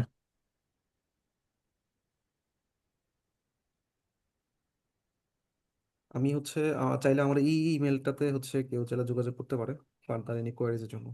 আচ্ছা। আর সিফাতের সাথে কিভাবে যোগাযোগ করা যেতে পারে যদি কেউ কারো কোনো প্রশ্ন থাকে? সেম সেম মেসেঞ্জারে অথবা আমি ইমেলটা আমিও দিয়ে দিচ্ছি। আচ্ছা, হ্যাঁ, তোমাদের দুজনের ইমেলটা দিয়ে দাও।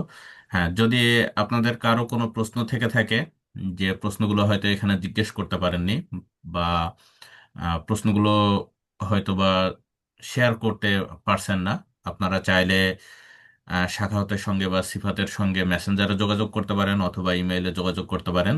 তাদের সময় থাকা সাপেক্ষে আপনাদের উত্তর দেওয়ার চেষ্টা করবে। তো আমরা আসলে আহ, প্রায় শেষের দিকে চলে আসছি, মানে অনেকক্ষণ কথাবার্তা বলা হয়েছে, এবং আমাদের আজকের স্পিকার সাখাওয়াত এবং সিফাতকে অনেক ধন্যবাদ, যে অনেক গুরুত্বপূর্ণ এবং অনেক তথ্যবহুল একটা সেশন নেওয়ার জন্য। মানে মালয়েশিয়ার আদ্যপান্ত সবকিছুই মোটামুটি তারা কাভার করছে। আহ, আমি আমি নিজেও কোনো আসলে সেরকম প্রশ্ন খুঁজে পাইনি যে যেটা আমি জিজ্ঞেস করব, যেটা সাধারণত আমি অন্য স্পিকারদের জিজ্ঞেস করি। তো অনেক ধন্যবাদ। আর আমি সেই সাথে এটাও বলতে চাই যে আমাদের যারা শ্রোতা আছেন, আমাদের আগামী শনিবার এরকম ইনশাল্লাহ আরো একটা সেশন করার প্ল্যান আছে, যেটা সাউথ কোরিয়া নিয়ে। আপনারা হয়তো গ্রুপে পোস্টার দেখতে পারেন, কিন্তু সময়টা একটু ভিন্ন। যেহেতু সাউথ কোরিয়ার সঙ্গে বাংলাদেশ এবং আমার এখানকার সময়ের পার্থক্যটা একটু অন্যরকম, এই জন্য আমাদের মেলানোর জন্য আসলে ওটা বাংলাদেশ সময় রাত 8টা করতে হয়েছে। তো এটা একটু খেয়াল রাখবেন যারা জয়েন করতে চান, এবং আপনাদের যদি কোনো প্রশ্ন থাকে সেশনে যোগ করে আপনারা প্রশ্ন জিজ্ঞেস করতে পারেন। এবং আমাদের আজকের অনুষ্ঠান শেষ করার আগে আমি আবারও আমাদের সাখাওয়াত এবং সিফাতকে ধন্যবাদ জানাই, সেই সাথে সাথে আমাদের শ্রোতাদের ধন্যবাদ জানাই, যারা এত সময় ব্যয় করে আমাদের সঙ্গে ছিলেন। আহ, তো সাখাওয়াত এবং সিফাত, তোমরা কি শেষে কিছু বলবা নাকি আমরা আসছি? First of all thank you ভাই, আপনাকে এই এতগুলো আই মিন এই ইনিশিয়েটিভ নেওয়ার জন্য, যে সব দেশ থেকে হচ্ছে এরকম ছোট ছোট বিষয়গুলোকে কিভাবে একত্র করে মানে সবার মধ্যে পৌঁছায় দেওয়া যায়। Thank you again. কারণ এই ইনিশিয়েটিভটা আসলে সবার মধ্যে মানে নিতে পারে না, আসলে অনেকে চাইলেও নিতে পারে না। সো আপনি সময় বের করে এরকম একটা ইফোর্ট দিচ্ছেন, ইনশাল্লাহ এটা আসলে আমাদের সবার জন্য মঙ্গলজনক হবে আশা করি। আর হচ্ছে কারো যদি কোনো প্রশ্ন থাকে সেক্ষেত্রে আমাকে মেসেঞ্জারে অথবা হচ্ছে ইমেইলে রিচ আউট করতে পারেন, আমি যথাসাধ্য আনসার দেওয়ার চেষ্টা করব। হুম, আচ্ছা, অনেক ধন্যবাদ। সিফাত, তুমি কি কিছু বলবা? না ভাই, আমি আর খুব বেশি কিছু অ্যাড করব না। আপনাকে ধন্যবাদ এবং অন্য সবাইকে ধন্যবাদ যারা জয়েন করছিল প্রোগ্রামে। আচ্ছা, আর ফার্দার কিছু থাকলে অবশ্যই জাস্ট আচ্ছা, নক ঠিক করলেই হবে। ঠিক আছে। অনেক ধন্যবাদ তোমাদের দুইজনকে, এবং শ্রোতাদের আবারও আমি ধন্যবাদ জানাই এবং আগামী সেশনের আমন্ত্রণ জানাই। আজকে আমাদের অনুষ্ঠান এখানে সমাপ্ত ঘোষণা করছি। আসসালামু আলাইকুম সবাইকে। ভালো থাকবেন সবাই। আল্লাহ হাফেজ। আসসালামু আলাইকুম। আসসালাম।